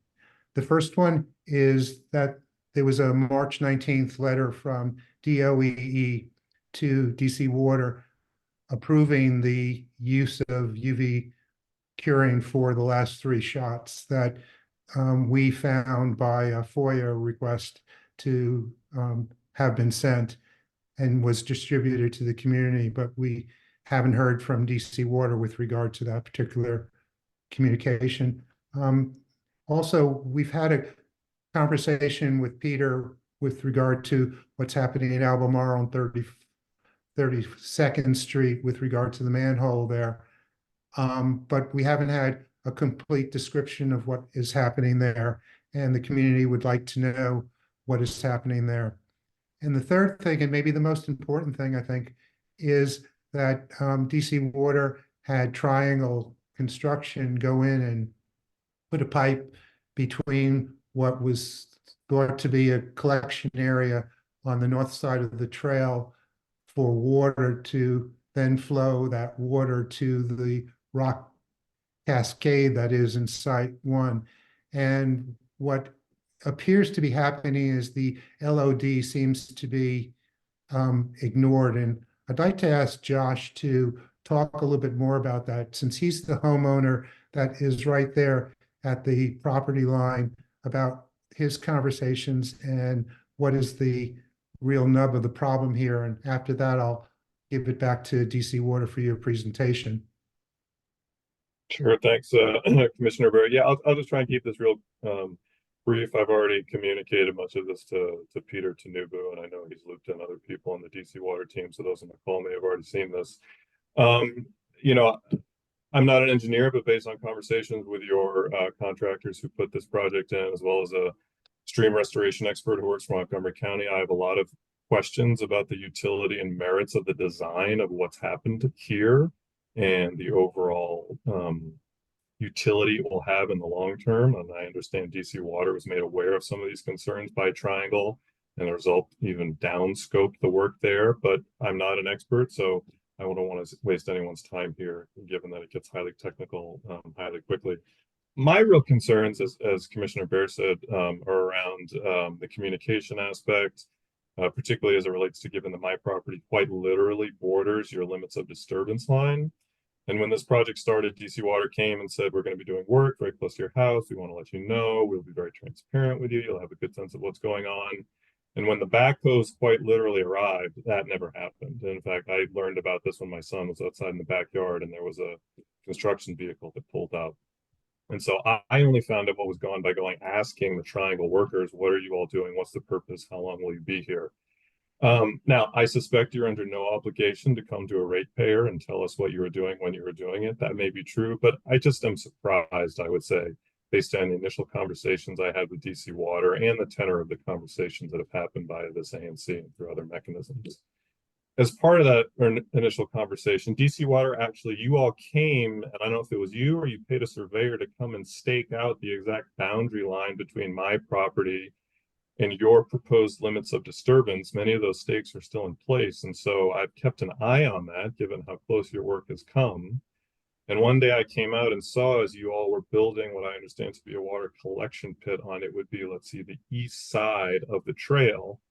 And the property marker that you all placed in was snapped in half by your construction crew that was doing the work. I sent this to Peter, since he's the contact I have. Peter sent back to me, well, I can assure you it was within the LOD because we measured it, and he sent me a screen capture of something on his computer. Doesn't mean a lot to me. So my concerns are really based on what I think was communication that certainly could have been better for a ratepayer and someone who's endured the full duration of this project. And then now my concern is about whether the work you've done is actually inside my property. I don't need to belabor that concern with everyone else on this call, but I know someone from Councilmember Furman's office is on. So I did want to make that point here, even though I have already communicated it to DC Water. And as I said, I have the photograph of when your crew broke the survey marker that you all put in about a year and a half ago. So thanks for the opportunity, Mitch. Okay, with that, I'll turn it back over to DC Water and Jarrell if you want to do your presentation. All right, thank you. Give me 1 second. Let me share my screen.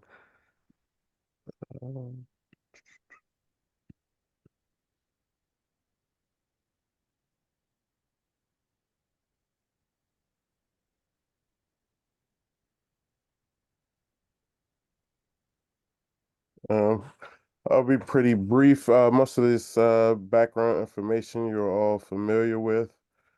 We'll just go over some construction updates, some of the site restoration plans, remaining activities and stakeholder engagement.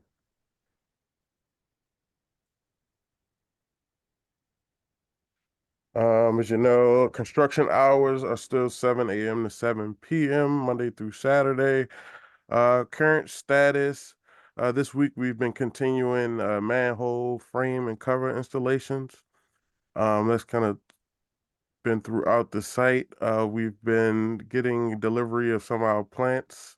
And our crew's out and they'll be starting some of the tree and tubeling plantings. Sorry about that. The following week, the week of April 29th, we'll continue the tree and tubeling plantings. We'll schedule a meeting with DDOT to look at to kind of agree on the paving limits along Audubon Terrace. And the milling and paving work will follow that meeting. We'll provide the community with an update on the date where we plan on performing that work. Also, we'll begin stream restoration. It's just a few more things we need to do at sites 5 and 6 to complete that. So we'll be working there next week. Here's a kind of overall look at our schedule that kind of revolves around the planning and final restoration. For the remainder of this month, some of our activities will go in and begin removing the access roads at sites 5. Once that's cleared out, we'll start receiving the materials that we need for the plants, seeds, things like that for the landscaping operation. We'll also begin the removal of the access road at site 3 and begin planning in that area as well. Site 2 will start removing the access roads and staging for planning. Moving along into May, we'll be back to site 2 to begin the planning and seeding. We'll also be removing those access roads from the upstream side. And once those access paths are out the way, we'll be doing the plants and seeds. Same operations for sites 4 and 1 that'll involve just removing those access roads, making that mulch access, clearing out some of the debris, and getting the park back ready for use.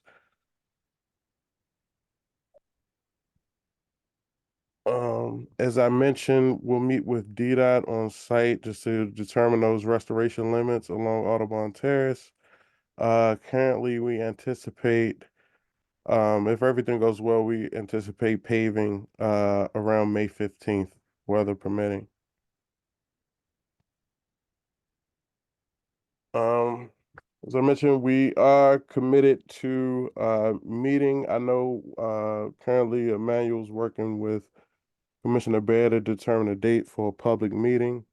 Over the past few weeks, we've met with the Avalon apartment building at 32nd and Albemarle just to discuss some potential work that may be coming. And also, we've met with the property manager and president over at Van Ness East just to discuss that shot installation that's coming up. We don't have a firm date yet, but we just got out and want to just discuss what that operation would look like and what sort of impacts we'll have there at Van Ness East. And those meetings went pretty well. And with that, I'll open it up with questions. And as I open it up for questions, I do want to let folks know if you have any issues or concerns. The 24-hour project hotline is still operational, and that number is 202-301-8058. Also, if you'd like to receive any email updates, we'll be sending out a project update soon. That email is soapstone.info@dcwater.com. Mitch, Thanks. you still have the floor here. I'll defer to Marjorie. She had a question, I know. Yes, thank you, everybody.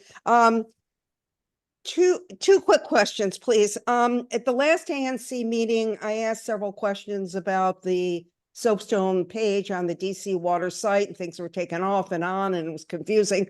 And Emmanuel asked me to write to him directly which I did do. I sent him a detailed email on April 1st, and he wrote, I don't know if he's on the call tonight, he wrote that he would get back to me, and I haven't heard anything.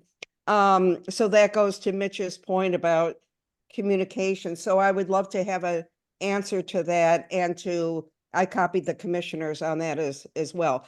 On the manhole, if I understand correctly, the current manhole diameter is either 18 inches or 24, and you're expanding it to 8 feet? Could you please address that and explain what you're doing?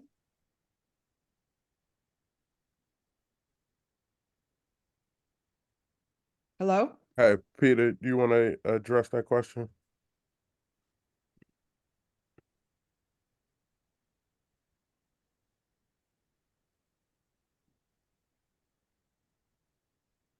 Can someone speak? Hey, Peter would be the best one to answer this question. He's on. It looks like his mic's unmuted. He must be having some sort of technical issues. Hey, Jarrell, this is Eric Hainline, All right, how you contractor. doing? Hey, guys.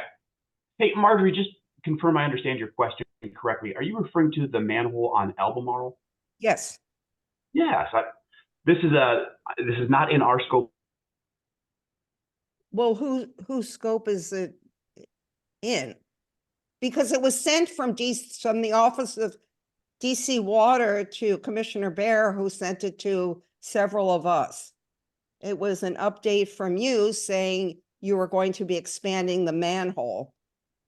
And it's very confusing because this manhole has been an issue for 8 or 10 years.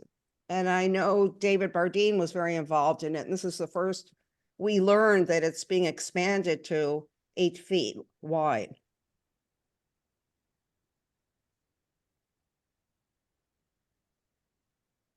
Commissioner Bear, is that correct? Didn't you receive that from DC Water? Yeah, in fact, what I did was I received from Peter a transcript of a conversation that he and I had, and I passed it out to the community. So if it was in that transcript of the discussion, then it came directly from Peter Yes. and DC Water. Yes.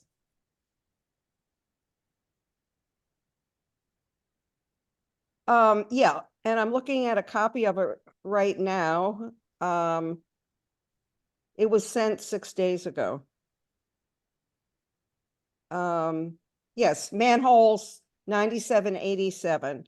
So the concern is it's confusing, but also the concern is it's going to affect trees along there, it would seem. And Marjorie, I'm sorry, Marjorie, can you hear me now? I can. My apologies. I was having some trouble with my microphone. I'm sorry about that. So your first question was about whose scope it is. This is a DC Water scope. Our job is installing the cured in place liners. DC Water has chosen to have an alternate contractor do the deep excavation involving that manhole. So I can paint some pictures and explain why it's necessary, but I'm probably not qualified to talk to the details. So here's the gist of it. The existing manhole is very deep, on the order of about 40 feet deep. Most sanitary manholes it's pretty narrow, not a comfortable place to get down there at 18, 24 inches, maybe 3 feet in diameter. It's all hand built. To do a liner 40 feet deep and handle a bypass for that liner, it's not a safe undertaking to do it through that existing manhole. So for public safety and worker safety, the conditions have to change. The size of the manhole that DC Water chooses to install there, that is still open for discussion. I can't speak to the details on that one, but that's the why as to why that has to happen. There will be a sizable excavation there to expand that manhole and open it up for a temporary excavation so that bypass can take place, so that lining can take place. Hopefully that makes sense. Okay, I don't want to take everybody's time with it now, so maybe we can discuss it with Commissioner Barrett at a later time. But to go from 18 inches or 2 feet to 8 feet wide seems terribly excessive. And it's the first time it was mentioned as part of the scope of work. So we can take that up at another time. Is there a good way of getting in touch with you? Marjorie, was that for me again? Or anybody? Yes, please. Yeah, I would encourage you to go through DC Water. I'd be happy to provide any details they want, but we probably need to go through them. Yeah. Marjorie, Okay. I'll bring up your question to Peter and Emmanuel as well, and make sure we get your response this week. Thank you. Thanks, everybody. We're going to move on to DC Archives. Quick, this is Sean from DC Water. Also, I was just wanted to give a quick update on lead-free DC. Or are we out of time? Yeah, I'm sorry, I don't have that on our agenda. If you'd like to put that on the agenda for next month, we can entertain that, but we're already behind schedule. I didn't have that request. Okay, my apologies. I thought Emmanuel No, had that's that, fine. so- I'd be happy to have it next month if you just want to email me. 3f06@anc.dc.gov. Thank you. I appreciate Thank it, you. Commissioner. Thank you. Thank you. Brad King, DC Archives, BGS. Hello, everybody. I will be as brief as I can be, Courtney, in the effort of time. And also, we just don't have a lot of update at this point. Our big update is that our timeline has extended a little bit as we are working towards vacating the building for UDC.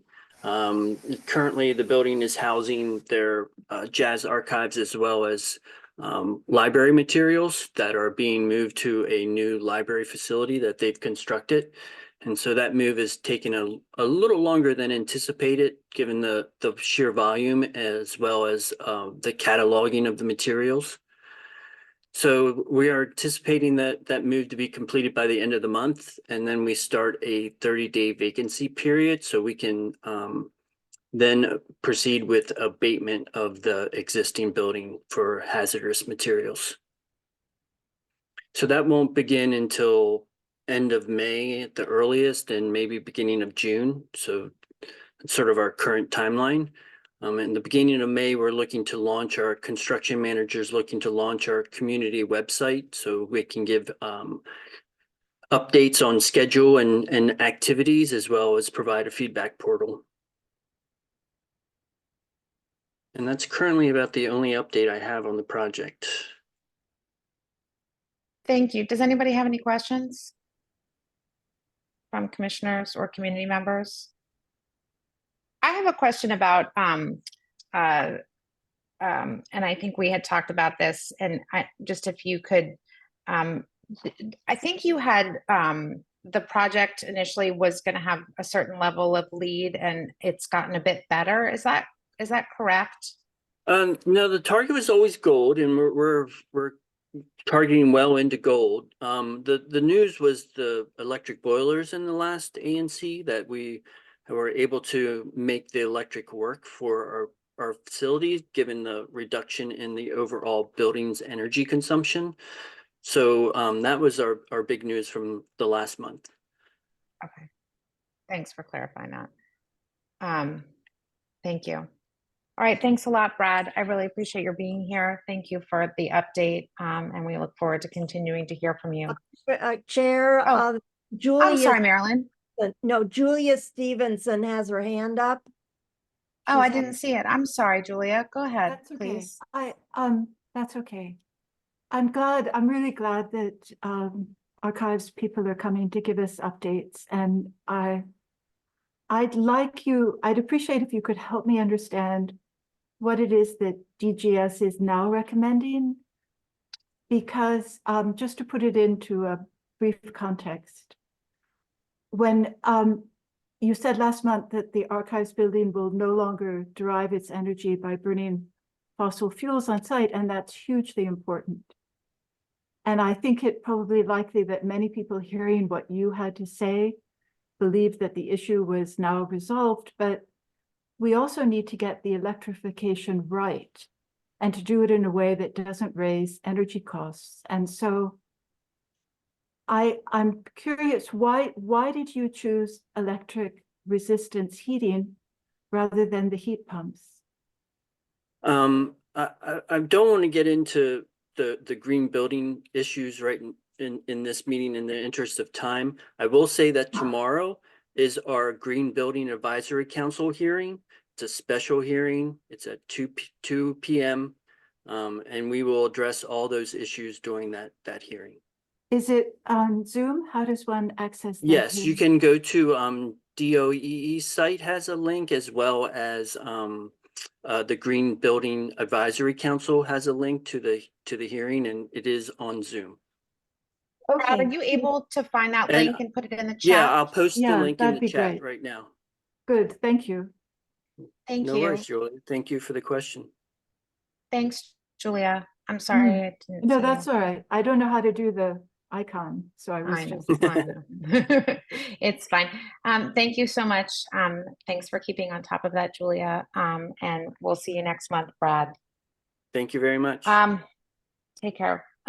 So moving on, we have our quick updates. In the interest of time, Shantice from Matt Pruman's office, if you have some particular updates, and not just sort of a laundry list of things, if we are getting way past our time. So good evening, everyone. The major update that our office have is on Thursday, April 25th. We are having our workday in the ward at Tate and Cathedral Heights, but it's only from 8 a.m. to 11 a.m. this time, so it's not all day. So that's our major update. We just want to get the word out that we're going to be there, and of the time change as well. And I'll also make sure to include my information in the chat so everyone can email me if they have any questions.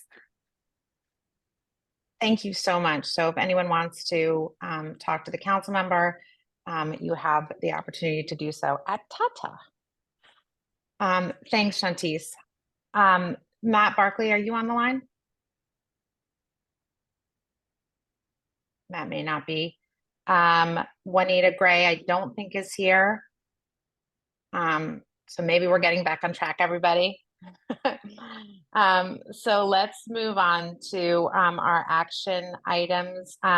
Since Gloria Garcia was next at Van Ness Main Street in a regular agenda, I'm going to have your grant. We'll slot your grant proposal in right here if we could. Sure. Gloria? Thanks. Yeah, I'm here. Thank you. Do you want me to go? Yes, please. Sorry. Okay, great. All right. This is Gloria Garcia, the Executive Director of Van Ness Main Street, and I really appreciate the consideration of our grant proposal for $5,000 in honor of our 5th year of our pollinator beautification program. And I believe that if many of you have seen the results of what we started 5 years ago, and it really took off during the pandemic, and it has really 4 overarching goals. 1, obviously the beautification. 2, really the strongest is environmental. It reduces the grass in the tree boxes. It replaces it with hardier, non-water needing plants that pollinate, which help, decrease the insecticides too, because they spray those grasses too. And then 3rd, we really are using native pollinators, which is a huge benefit for everyone. Without pollinators, the world would literally stop. And so it also helps Rock Creek because that they have a huge non-invasive, a non-native eradication program in Rock Creek. And then lastly, really community building. It is one of the events that attracts people from all over the DMV, not just our community. And it really brings people from Arlington, as far as Navy Yard, Bethesda, and it really puts Van Ness on the map. And this program has really become an example where other main streets and other bids and other neighborhoods have used us and, search out Kathy Sykes. So this could not be possible without Kathy Sykes. We are asking for $5,000. We have already raised almost $2,000. So, that will be a part of our matching grant. And just so you know that Kathy Sykes and her husband volunteer as well as donate between $5,000 and $7,000 to this every year. So we were just asked consideration to support us through the, the whole 2024 planting season. Thank you so much. I'd like to move that we vote to grant the grant. Oh, I'm sorry. Oh, I'm sorry. Excuse me, Claudette. I didn't see your question. I'm so sorry. No worries. No worries. Thank you, Gloria. I just wanted you to just kind of also let the community know just the history of ANC's support of NS Main Street and this project, and also how do you allocate the $5,000? Sure, it's in I had to pull it up since I sent it in a while back. The bulk of it is going to go for plants and bulbs, and that's 4,000, and then about 1,000 into dirts and planter. We put down dirt, no mulch. We're anti-mulch, and we buy some planters where we can't plant, and you'll see some of them, in the concrete jungle. We try to break up some of the concrete. So yeah, that's what how it'll be broken up. Nothing goes to overhead, nothing goes to pay me or anything else. It's all fully for the project. We have no admin in this grant as the previous one. But thank you, Claudette. This would be the second ANC grant that Van Ness Main Street receives. Terry? In 4 years. Terry? Good evening, Gloria. Hi, Terry. Hi there. So the question I have, you mentioned decreasing insecticide. How does that work? Is there a communication with DC government that indicates not to apply insecticide in those areas? We're talking about native plants. Non-native plants usually come with insecticide already on them, so they are hardier. I get that part. But when you mentioned that because you use non-native plants, and this is all great. No, we use native plants. We use native plants. Native plants. It's late. Does DC government have a program where they instinctively, regardless, just apply insecticide? And if they do, is there a communication with DC government to not spray the Sorry, I misspoke. I'm just saying that to maintain grass, you have to put down, I don't believe that any grass that grows in these tree boxes aren't being treated with something. Okay, got it. But what we do is also we reduce with these native plantings, we really try to reduce water. Right. But we also work with Casey Trees, we help water their trees too, and they help water our plants when they can, but yeah. Okay, thank you. Anyone else? I'm so sorry. I didn't mean to jump the gun there on everybody. Excuse me. I just am excited about it. I'm very, I've seen and participated in the project, and I'm very excited about it. So I would like to move that we grant the grant. Do we have a second? I'll second. Second. All in favor? Aye. Aye. Anyone opposed? So the grant is granted. Thank you. I'll work with Mitch then. Thank you so much, Gloria, thank and you. happy pollinator planting season. I did call Kathy, and she had a conflict this evening, but she knew that we were doing this, and she was sorry she couldn't be here. She'll be so grateful. It's her life's work. We're grateful to her for all she's done. So thank you so much. Can I just mention? I know it's late, but tomorrow look for an email. The only thing I want to mention is our May 9th annual meeting for Van Ness Main Street, and it will be at the Park Van Ness meeting room. But you will see more notices. That's the only thing I wanted to tell people about. If there's anybody left on the call. When's the second Saturday? It's on the second. The second Saturday is on the second Saturday. Well, yeah. Then our second Saturday is right after that, May 11th. But May 9th is our annual meeting. That second Saturday thing was amazing. It was Mm. really great. I'd encourage everybody to attend. The It was fun. the 17 people who were still on the call. Okay, thanks a lot. Okay, thank Project you. Heights, Maryland. Let's see. Just as a bit of background, and I'm going to go really fast here. In 2014, Washington Gas Light embarked on a called Project Pipes. It was a 40-year plan to replace all the pipe infrastructure at a cost of $4.5 billion. They have come before the Public Service Commission to request $671.8 million for phase 3 of this 40-year project, which, as I say, started in 2014. In January, the DC Public Gas Commission put the funding on hold for this Project 3 because they wanted more information. And then in February, the Office of the People's Counsel, who we had on our last meeting, began an investigation into this whole project. And so our resolution at this point is that we are urging the Public Service Commission to require Washington Gas to revise its pipeline investment project, which is called Project Pipes Phase 3, to focus on remediation of leaking infrastructure rather than the wholesale replacement of all gas pipelines, and to scale the new investment to match the city's energy and climate goals. We are also asking that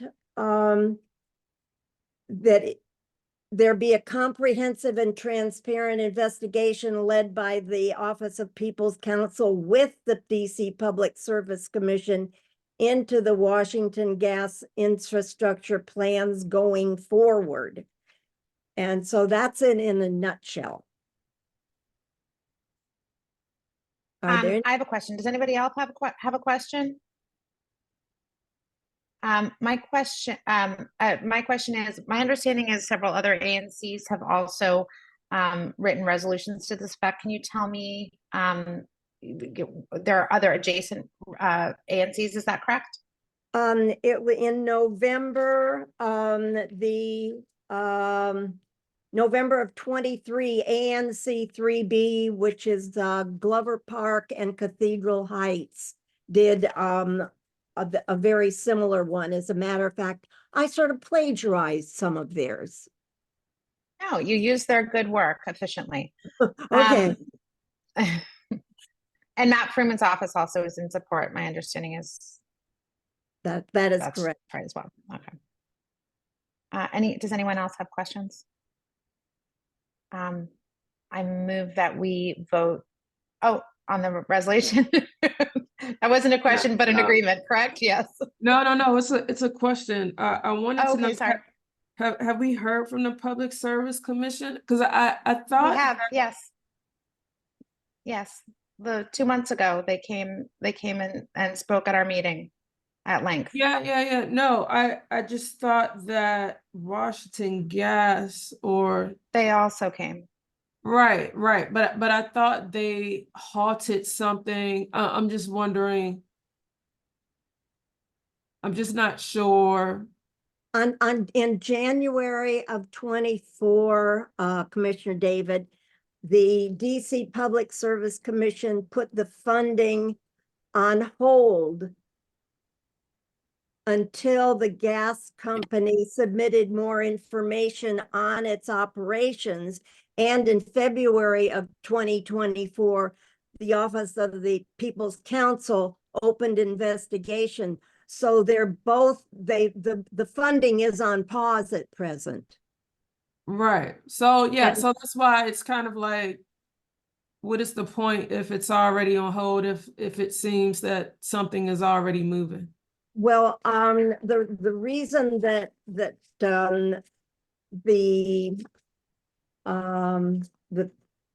us, the people who were involved in preparing this and whatever, felt that it was important to say that it may be paused, but it has to focus on remediation of leaking infrastructure. You can't just pause a gas pipe infrastructure program. You have to remain keeping of addressing leaks. You can't hold funding back for Right. that. And I guess my understanding of it is also that, you know, to continue to assert the pressure that the funding should continue to be held, is why, you know, these resolutions are being written.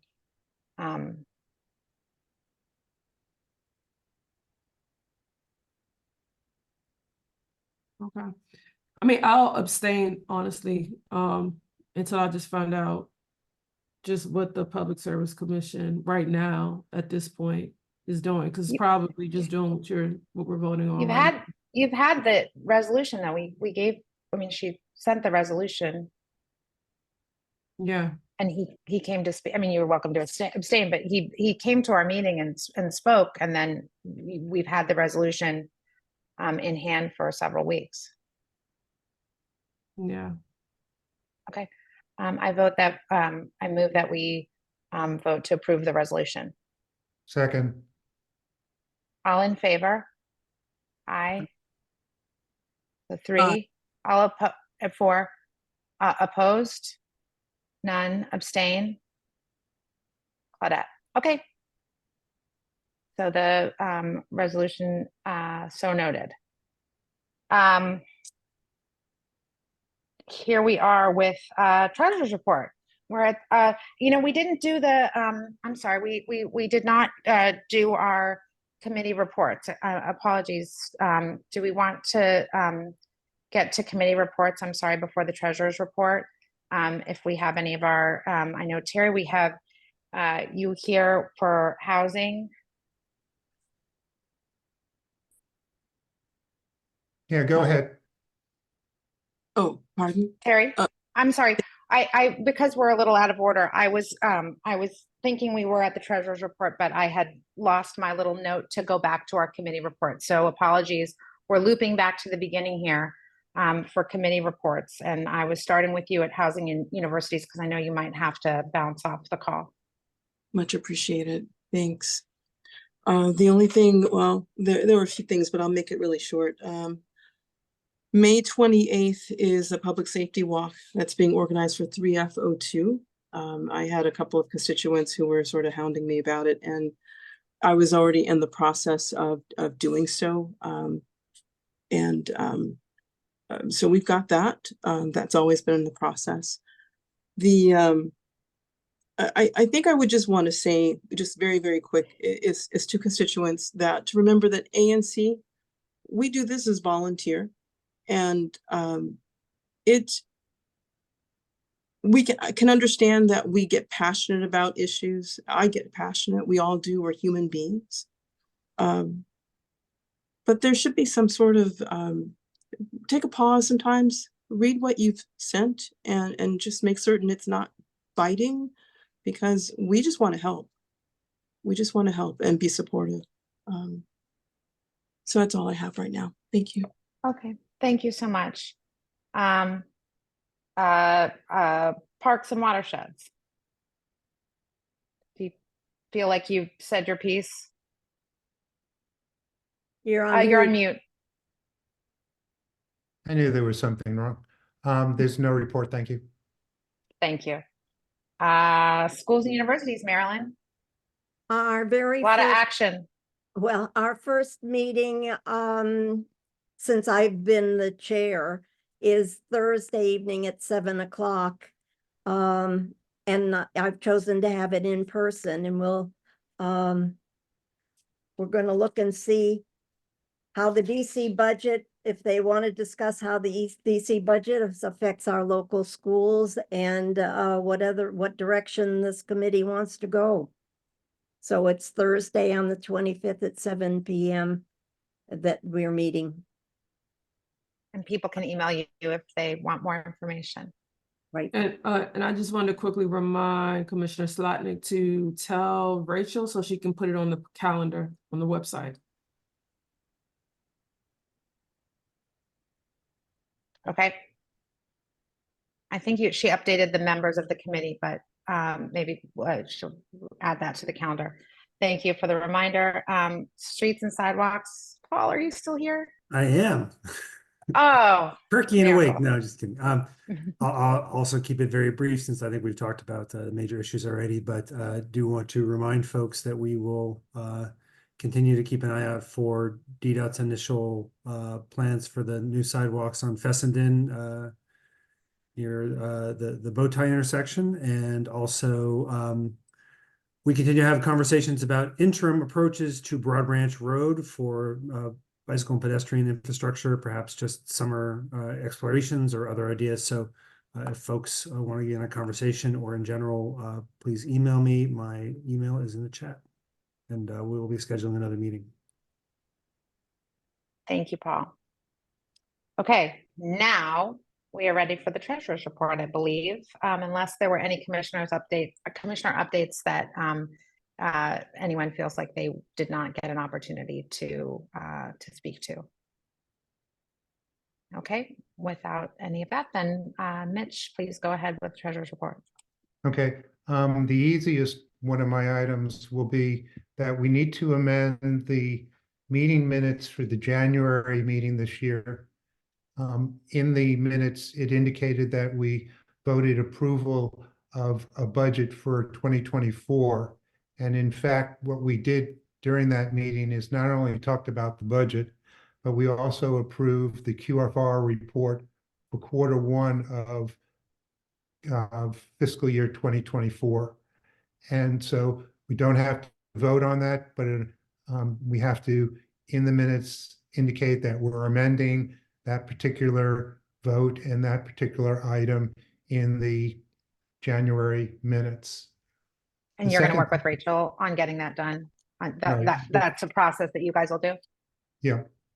Okay, great. The second thing that we need to do is vote on the QFR report for Q2 2024, which I sent out to everyone today. It is a listing of debits and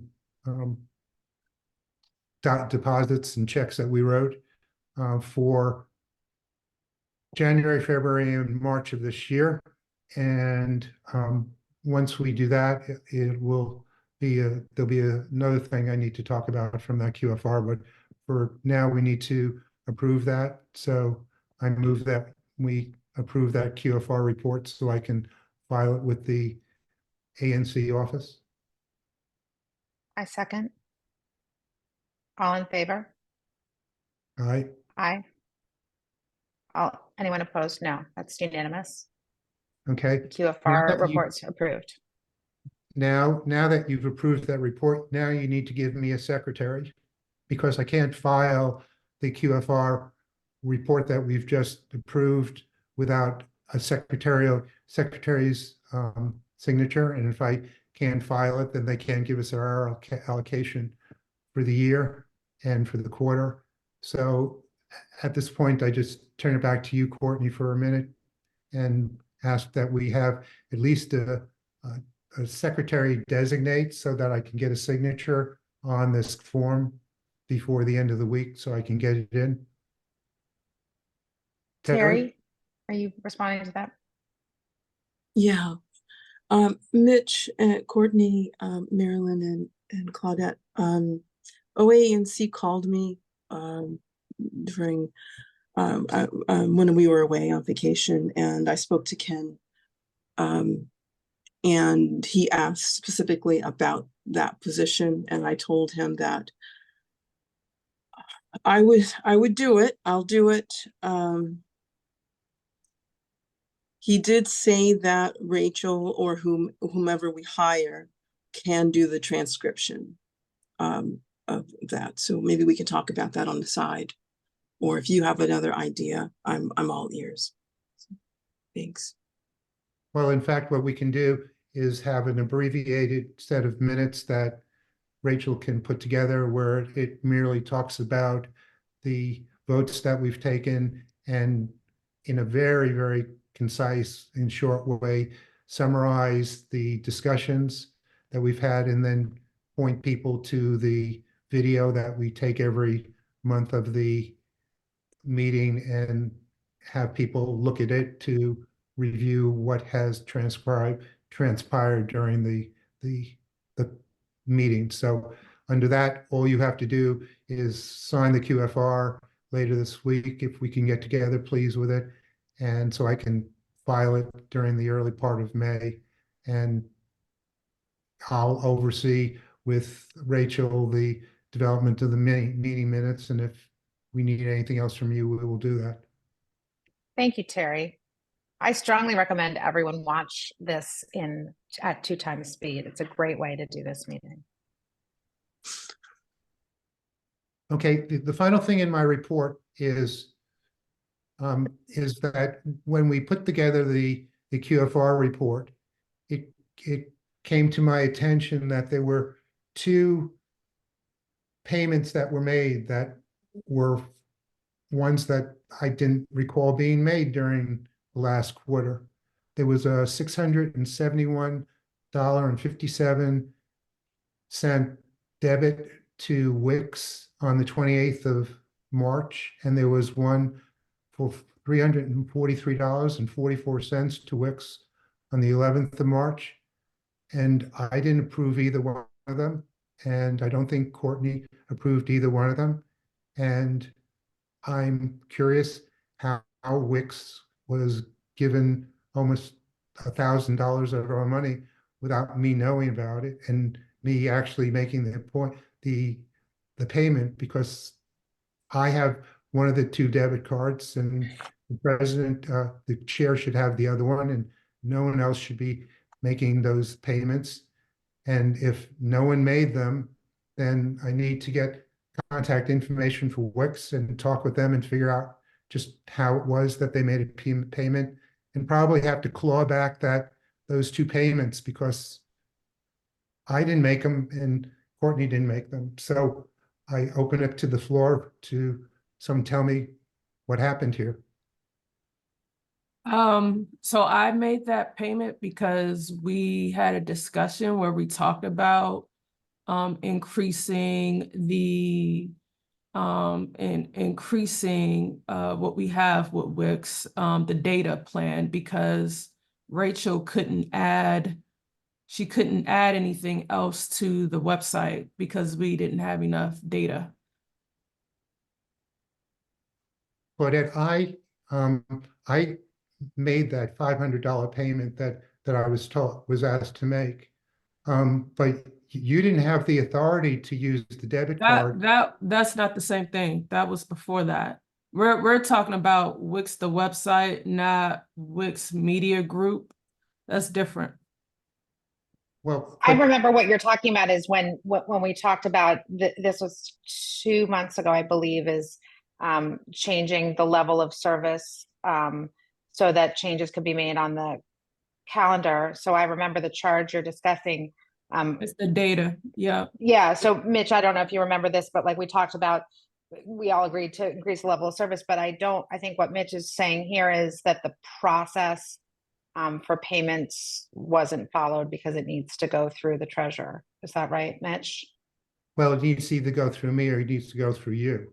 And that's, so if you didn't make it and I didn't make it, then someone made it improperly, because Claudette, you don't have authority to use the debit card now that you're not chair, unless Courtney gave you the opportunity, the authority. I certainly didn't, and if Courtney gave you the authority, that's fine. But what people need to do is remind me that that's exactly what happened, so I don't get this surprise and see that we have 2 charges. So I'll let you know that we have, I'll send you the receipt, but that was for the data for a couple months ago.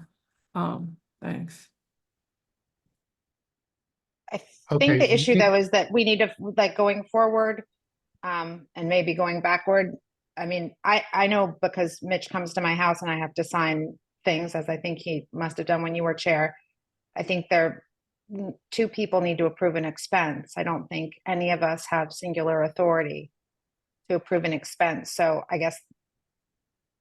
Well, Courtney, Courtney. So the expense was approved. The expense we No, but I mean, not the approving of it, but the actual doing of the expense I goes hear through the you. treasurer, So, right? Yeah. Okay. Right. So I hear you. So you'll get a receipt. So yeah, you won't see another expense on that card.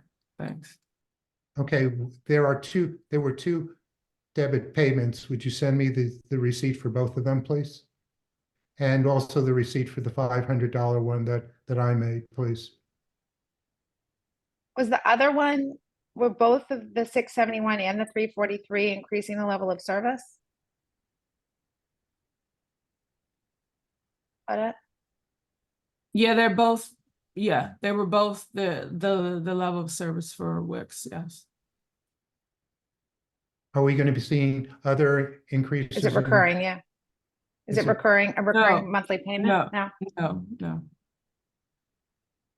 So it was I'm just wondering why it's two different amounts within 1 month for the increasing level of service. One was for data, one was for like the calendar or something. There were two different things that needed to happen with Wix. Okay. So let's just all agree going forward that like the way we're going to do payments is that we'll always have two people sign off on it, even if we've agreed as a commission that we've approved a payment.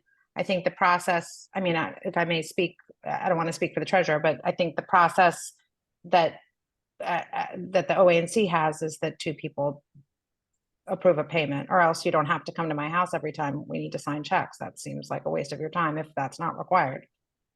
Well, no, Courtney, for the debit card, we have the ability to, between you and me, to have one of us do that payment, okay? And you and I are the only people who can use the debit card.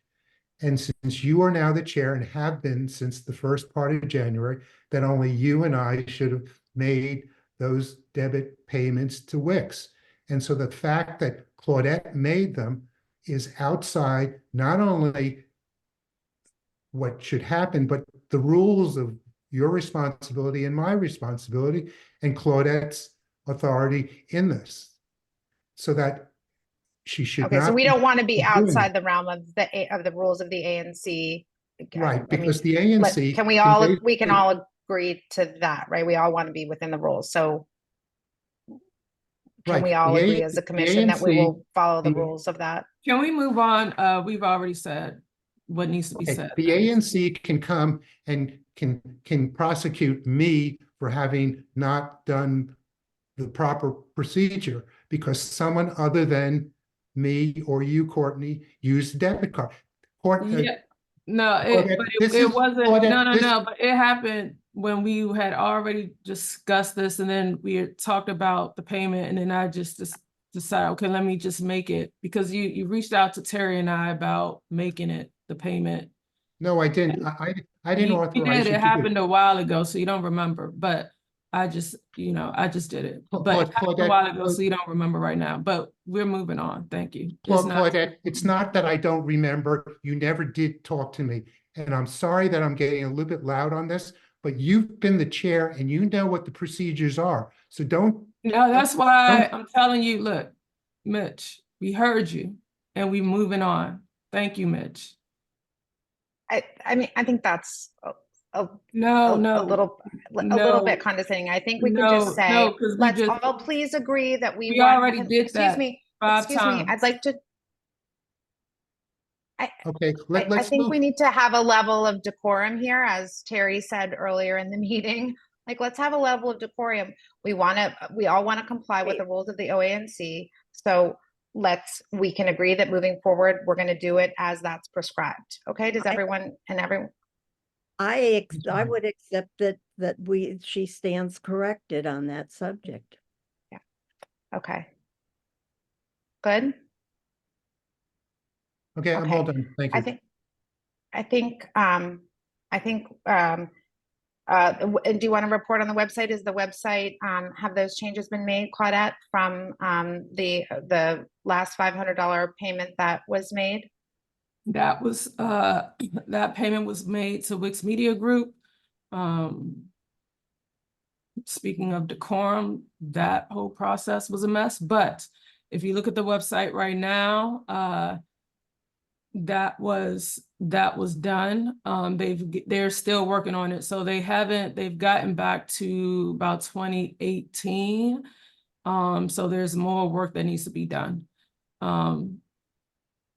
But it's a work in Do we know, progress. have they given us a timeline? I thought they had, have they given us a timeline for when they expect the full scope of work to be done?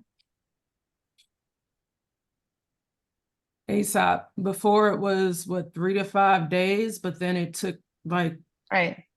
We argued for 3 days on making a payment. So I